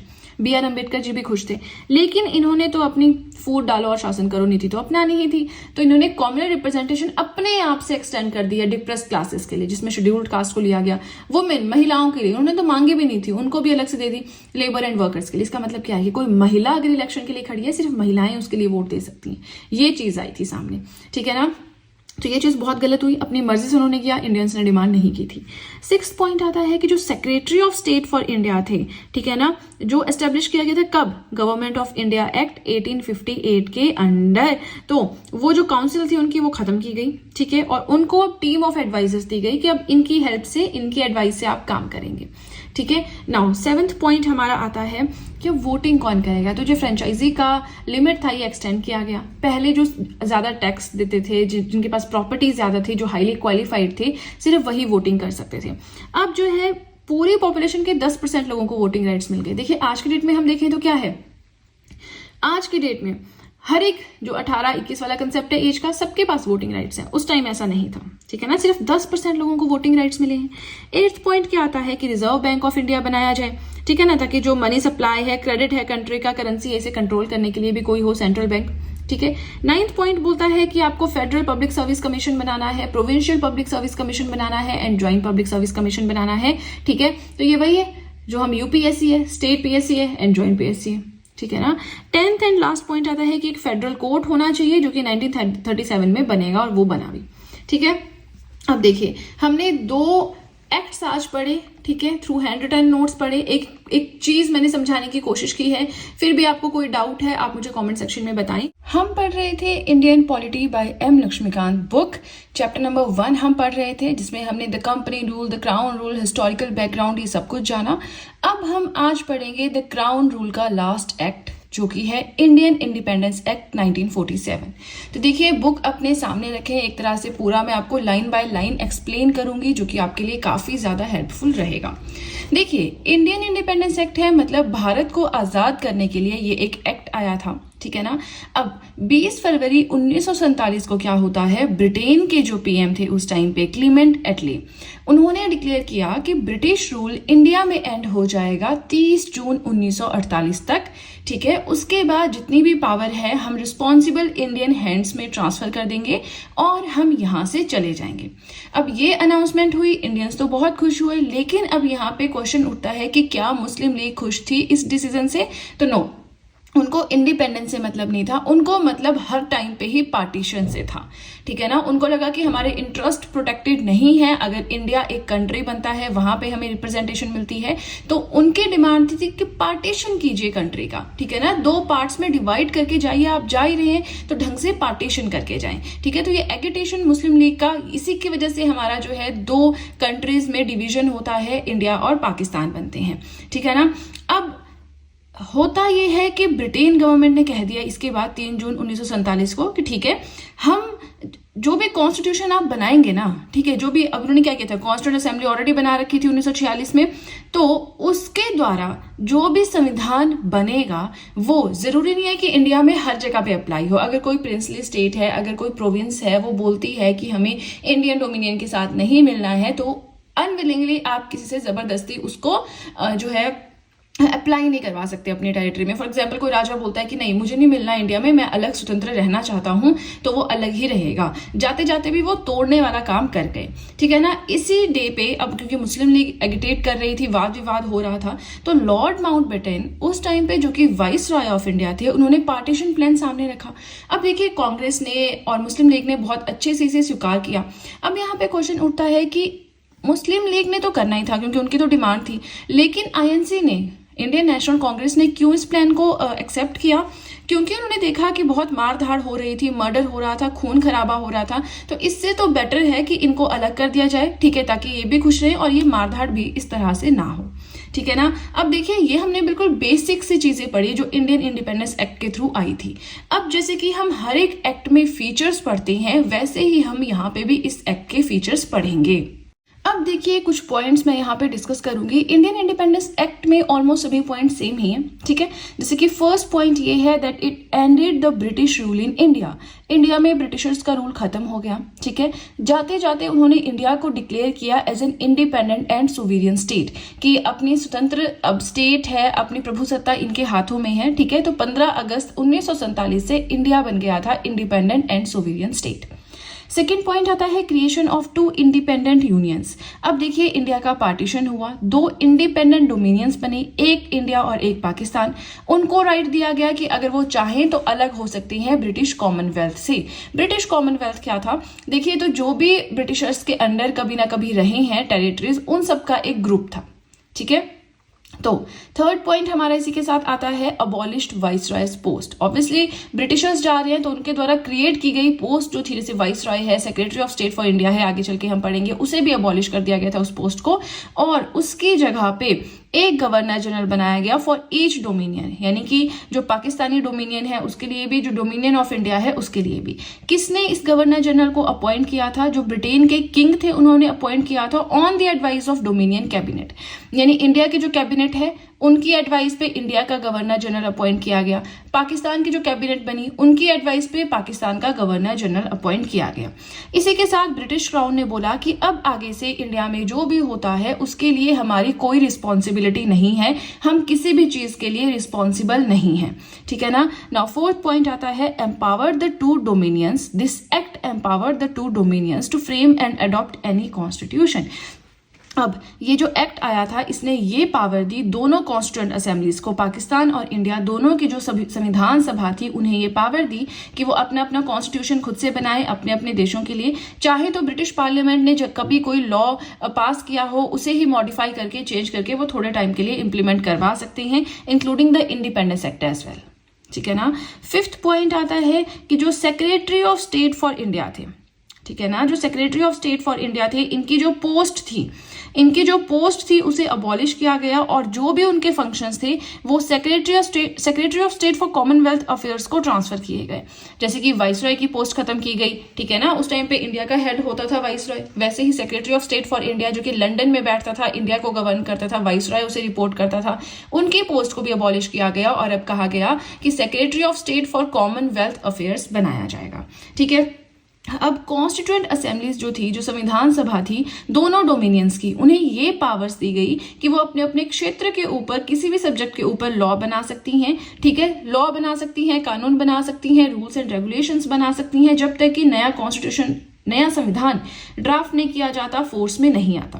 प्लस कोई भी एक्ट जो ब्रिटिश पार्लियामेंट पास करेगी 15 अगस्त 1947 के बाद, ठीक है ना, वो जो एक्ट है ना ही वो पाकिस्तान के एरिया में ना ही वो इंडिया के एरिया में लागू होता है जब तक कि यहाँ की सरकार ना चाहे। ऑब्वियसली हमने तो बड़ी मुश्किल से भगाया उनको, हम क्यों चाहेंगे उनका कोई एक्ट यहाँ पे पास हो, ठीक है। तो इस तरह से उनका कोई भी एक्ट अगर आता है तो वो यहाँ पे, यहाँ की या पाकिस्तान या इंडिया के टेरिटरीज में वो लागू नहीं होता है, ठीक है ना। नाउ सिक्स्थ पॉइंट आता है lapse of British paramountcy over Indian princely states. देखिए जो ट्राइबल एरियाज थे उनके साथ बहुत सारे ट्रीटी समझते हैं आप, संधि की हुई थी ब्रिटिशर्स ने। इसके अलावा जो इंडियन प्रिंसली स्टेट्स हैं उन्हें अपने अंडर किया हुआ था, ब्रिटिश प्रोविंसेस ने पूरा कब्जा जमा के रखा था एडमिनिस्ट्रेशन के ऊपर भी।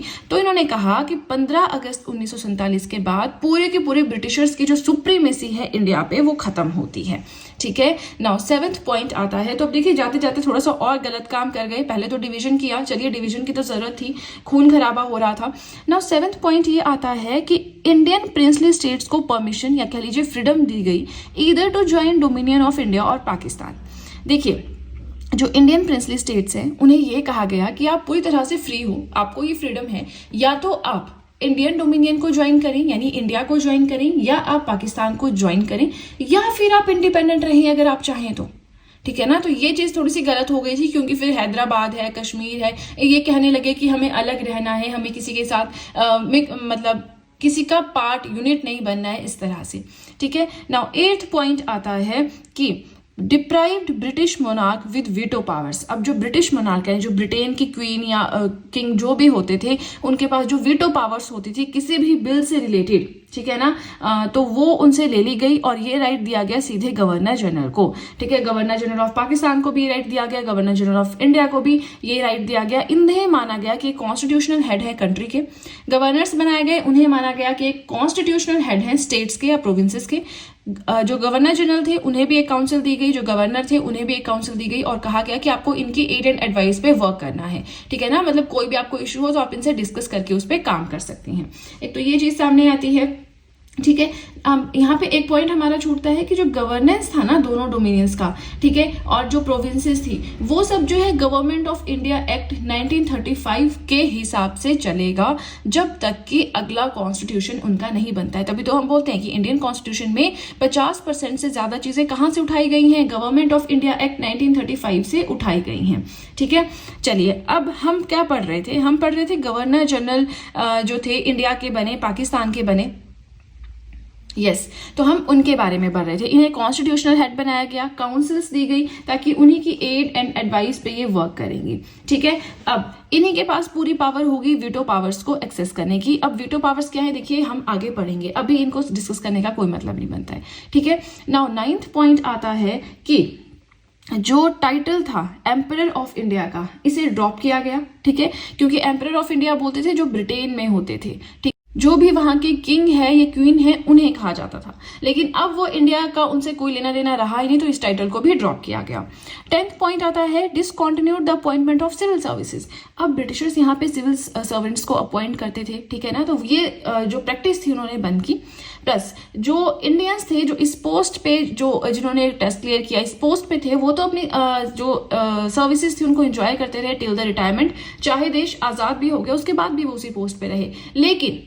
लेकिन जो ब्रिटिशर्स इस पोस्ट पे थे उन्हें 15 अगस्त 1947 की रात को यहां से अपना बैकपैक करके जाना पड़ा, क्योंकि अगर वो इंडिया में रहते तो यहाँ के लोग बहुत ज्यादा ऑलरेडी ब्रिटिशर्स के अगेंस्ट एग्रेसिव हो गए थे, तो सिचुएशन बहुत ज्यादा खराब हो सकती थी।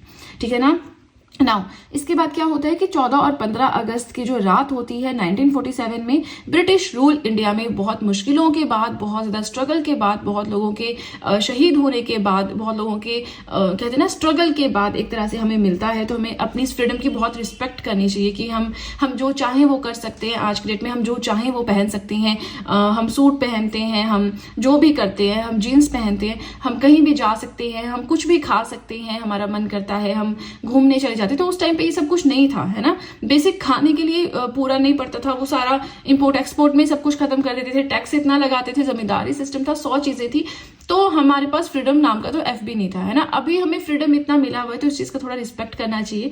हम क्या करते हैं कि अरे उसके पास ये है, हमारे पास ये नहीं है, लेकिन कोई ऐसा भी होगा जिसके पास वो भी नहीं होगा जो आपके पास है। ठीक है ना, तो लाइफ को बहुत ही पॉजिटिव वे से देखें आप। ठीक है, अब क्या हुआ, ब्रिटिश रूल एंड हो गया, ठीक है, और जो पावर थी वो ट्रांसफर कर दी गई दो डोमिनियंस को, इंडिया और पाकिस्तान को। लॉर्ड माउंटबेटन को बनाया गया उस टाइम पे गवर्नर जनरल ऑफ इंडिया। ठीक है, न्यू डोमिनियन बन रही थी इंडिया की, तो उसमें गवर्नर जनरल कहा गया कि लॉर्ड माउंटबेटन आप ही बन जाएं। ठीक है, और इस तरह से जो है last vice Roy of India Lord Mountbatten थे। फर्स्ट गवर्नर जनरल कौन बने इंडिया के, इंडिपेंडेंट इंडिया के, वो बने लॉर्ड माउंटबेटन। इसके बाद इन्होंने क्या किया, फिर जैसे नई कैबिनेट बननी थी, मिनिस्ट्री बननी थी, तो हमारे प्राइम मिनिस्टर बनाए गए पहले पंडित जवाहरलाल नेहरू जी। और जो हमारी कॉन्स्टिट्यूएंट असेंबली थी वो ऑलरेडी 1946 में बन चुकी थी, हम तो आजाद 1947 में हुए हैं, तो उसे कॉन्स्टिट्यूएंट असेंबली को एज इट इज जो है इंडियन डोमिनियन की पार्लियामेंट बना दिया गया था। ठीक है ना, अब देखिए मैंने कोशिश की है कि लाइन बाय लाइन मैं एक्सप्लेन करूं, प्लस साथ में नोट्स भी बनाए हैं ताकि आपको एक ही पेज में सब कुछ हो जाए। अब देखिए एक चीज है, मैं यहाँ पे मुझे थोड़ा सा ज्यादा नोट्स में लिखना पड़ता है क्योंकि कुछ ऐसे स्टूडेंट्स होते हैं अगर मैं बहुत शॉर्ट नोट्स बनाऊंगी उनको समझ में नहीं आएगा। ठीक है, बट अगर आप प्रिपरेशन कर रहे हैं, आप काफी बार पढ़ चुके हैं, तो आप इन्हें थोड़ा शॉर्ट कर सकते हैं। जैसे कि यहाँ पे कुछ चीजें आपने याद कर ली, जैसे ब्रिटिश रूल इंडिया में खत्म हो गया, इंडिया को independent and sovereign state declare किया गया, तो ये तो हमें इंडियन इंडिपेंडेंस एक्ट जब हम वर्ड बोलते हैं तभी हमारे दिमाग में बात आ जानी नहीं चाहिए। 2 इंडिपेंडेंट डोमिनियंस क्रिएट की गई, पता चलता है। वाइसराय की post, secretary of state for India की पोस्ट खत्म की गई, ये पता चलता है। तो इस एक्ट में ऐसे ज्यादा नोट्स बनाने का है नहीं अगर आप बहुत टाइम से प्रिपेयर कर रहे हैं। लेकिन अगर आप न्यू हैं तो ऑब्वियसली आपको बार बार पढ़ना पड़ेगा। बोलते ना कि लक्ष्मीकांत सर की बुक जो उन्होंने 5-6 बार पढ़ ली उनका जाके जो है एग्जाम में थोड़ा सा चांस उठता है। वैसे स्टैटिक पार्ट तो आता नहीं है, मोस्टली करंट अफेयर बेस्ड आता है। तो मैं फोकस कर रही हूँ कि हर मंथ के polity and governance and international relations के करंट अफेयर्स आपके साथ एंड इकोनॉमिक्स, ये 3 चीजें तो डिस्कस करूँ ही करूँ। बाकी एनवायरमेंट है, सिक्योरिटी है, एथिक्स है, वो सब आप खुद से भी पढ़ सकते हैं। कोशिश करूंगी वो भी पढ़ा दूं, ठीक है ना। हम पढ़ रहे हैं chapter number 1 historical background Indian polity by M Laxmikanth. तो देखिए पूरा का पूरा chapter through handwritten notes में आपको पढ़ा चुकी हूँ। आज का जो हमारा वीडियो है काफी शॉर्ट रहेगा, 3 मिनट 4 मिनट के अराउंड। तो इसमें हमें क्या पढ़ना है, अंतरिम सरकार जो बनी थी, इंटरिम गवर्नमेंट बनी थी 1946 में, उसके बाद से first cabinet of free India जो कि 1947 में बनी थी, ये चीजें हमें पढ़नी है, ठीक है। तो इसके नोट्स बनाने की जरूरत नहीं है क्योंकि इसमें कम ज्यादा कुछ नहीं होगा, एज इट इज ही आपको पढ़ना होगा, ठीक है ना। तो सबसे पहले देखिए ये सारी मिनिस्ट्रीज आपको याद करनी होती हैं क्योंकि एग्जाम में यहाँ से क्वेश्चन आता है। अब एकदम से आप याद करेंगे नहीं, आपको होगा 3-3 4-4 पढ़ना स्टार्ट करें, धीरे धीरे जो है आपको याद होते चलेंगे, खुद से आपके दिमाग में चीजें बैठती चलेंगी, ठीक है ना। तो अगर हम अंतरिम सरकार की बात करें, इंटरिम गवर्नमेंट की बात करें जो कि 1946 में बनी थी, उस टाइम पे पंडित जवाहरलाल नेहरू जी को बनाया गया था vice president of the council. अब वाइस प्रेसिडेंट क्यों बनाए गए, प्रेसिडेंट क्यों नहीं बनाए गए, तो देखिए जो जितने भी इंटरिम गवर्नमेंट के मेंबर्स थे, ठीक है, ये सारे वाइसराय की एग्जीक्यूटिव काउंसिल के मेंबर्स थे। अब वाइसराय की हमने पढ़ा था लेजिस्लेटिव काउंसिल होती है, एग्जीक्यूटिव काउंसिल होती है, कौन कौन मेंबर्स होते हैं, कब कब कौन कौन एक्ट से थ्रू एसोसिएशन मिली, तो ये सारे जो है एग्जीक्यूटिव काउंसिल के मेंबर्स थे, ठीक है ना। अब जो वाइसराय थे वो खुद से इस काउंसिल के प्रेसिडेंट बोल लीजिए, हेड बोल लीजिए, होते थे। तो इसीलिए जो पंडित जवाहरलाल नेहरू जी थे इन्हें वाइस प्रेसिडेंट बनाया गया काउंसिल का। साथ में एक्सटर्नल अफेयर्स की मिनिस्ट्री है, कॉमनवेल्थ अफेयर्स की मिनिस्ट्री है, वो भी इन्हें, कॉमनवेल्थ रिलेशंस है, वो भी इन्हें दिया गया था हैंडल करने के लिए। ये सारे पोर्टफोलियोज है जो है यहाँ पे इन मेंबर्स को दिए गए थे। 3-4 तो आपको याद करने ही पड़ेंगे। सरदार वल्लभ भाई पटेल है, home and information and broadcasting इन्हें दिया गया था। डॉक्टर राजेंद्र प्रसाद है, फूड एंड एग्रीकल्चर इन्हें दिया गया था। अब बाकी के सब आप खुद से स्क्रीन पे देख सकते हैं, आपके पास बुक भी पढ़ रखी है तो आप उसमें से भी देख सकते हैं। नेक्स्ट आता है first cabinet of free India. अब देखिए हम इंडिपेंडेंट हो गए, ठीक है ना। तो अब जब हम इंडिपेंडेंट हो गए हैं तो उसके बाद से हमारी कैबिनेट भी बनी, तो वहां पे पंडित जवाहरलाल नेहरू जी को बनाया गया था prime minister, first prime minister of India. External affairs and Commonwealth relations already इनके पास थे, साथ में साइंटिफिक रिसर्च भी इन्हें दिया गया। सरदार वल्लभ भाई Patel, home information and broadcasting पहले भी इनके पास था, स्टेट्स भी इन्हें दिया गया। Doctor Rajendra Prasad, food and agriculture इन्हें दिया गया, पहले भी इनके पास यही था। और डॉक्टर राजेंद्र प्रसाद ही बने थे फर्स्ट प्रेसिडेंट ऑफ इंडिया, ठीक है ना। चलिए अब देखिए ये कुछ मिनिस्ट्रीज हैं, पोर्टफोलियोज हैं, इसके अलावा 3-4 नेक्स्ट पेज पे भी लिखे हुए हैं और कुछ फैक्ट्स भी लिखे हुए हैं, ठीक है। बुक में जहां लिखा होता है, जैसे कोई वर्ड है उसके ऊपर 1 या 2 लिखा होता है तो उसके लिए नेक्स्ट पेज पे रेफरेंसेस दिए होते हैं। अब यहाँ पे आप देख सकते हैं नोट्स एंड रेफरेंसेस दिए हैं। तो जहां भी जैसे आप बुक पढ़ने बैठते हैं तो जहां पे 1 लिखा होता है आगे, वहां पे आप आके इस चीज को देख सकते हैं, तो उससे रिलेटेड ये चीज है, ठीक है ना। तो ये रेफरेंसेस पढ़ना भी जरूरी है, बहुत अलग सी नॉलेज आपको इसमें से मिल जाती है। अब देखिए इसी के साथ हमारा फर्स्ट चैप्टर तो हो गया कंप्लीट। अब हमें जो नेक्स्ट स्टार्ट करना है that is the chapter number 2। देखिए फर्स्ट चैप्टर थोड़ा सा लेंथी था क्योंकि एकदम से इंसान अगर कोई न्यू स्टूडेंट है पॉलिटी पढ़ने बैठता है और उसे एक्ट्स पढ़ने पड़ते हैं, तो काफी अच्छा बेस हमारा बन गया है इसी के साथ। अब हम चैप्टर नंबर 2 पढ़ेंगे। देखिए आगे के चैप्टर्स आपको काफी इजी लगेंगे उस कंपैरिजन में जो कि हमने अभी पढ़ा है चैप्टर नंबर 1, ठीक है ना। तो देखिए आप कह रहे थे वीडियोस जल्दी जल्दी आए, कोशिश करूंगी वीडियोस जल्दी जल्दी आए, ठीक है। बट एक ही सब्जेक्ट पे मुझे फोकस नहीं करना है, मुझे बाकी सब्जेक्ट्स पे भी फोकस करना होता है। बट कुछ दिन अब मैं पॉलिटी पे ही फोकस करूंगी और कोशिश करूंगी कि ज्यादा से ज्यादा आपको फास्टली कवर करवा सकूं, ठीक है ना। तो चलिए फ्रेंड्स आज के लिए इतना ही। वीडियो पसंद आए तो लाइक जरूर कीजिएगा। इसी के साथ हमारा फर्स्ट चैप्टर होता है कंप्लीट। अब कोई भी फीडबैक है कमेंट सेक्शन में दे सकते हैं। वीडियो पसंद आई हो चैनल को सब्सक्राइब करें, बेल आइकन को प्रेस करें सो दैट मैं जैसे कोई वीडियो अपलोड करूं सबसे पहले नोटिफिकेशन आपके पास पहुंचे। तो चलिए फ्रेंड्स अब मिलते हैं नेक्स्ट वीडियो में। So that's it and see you soon.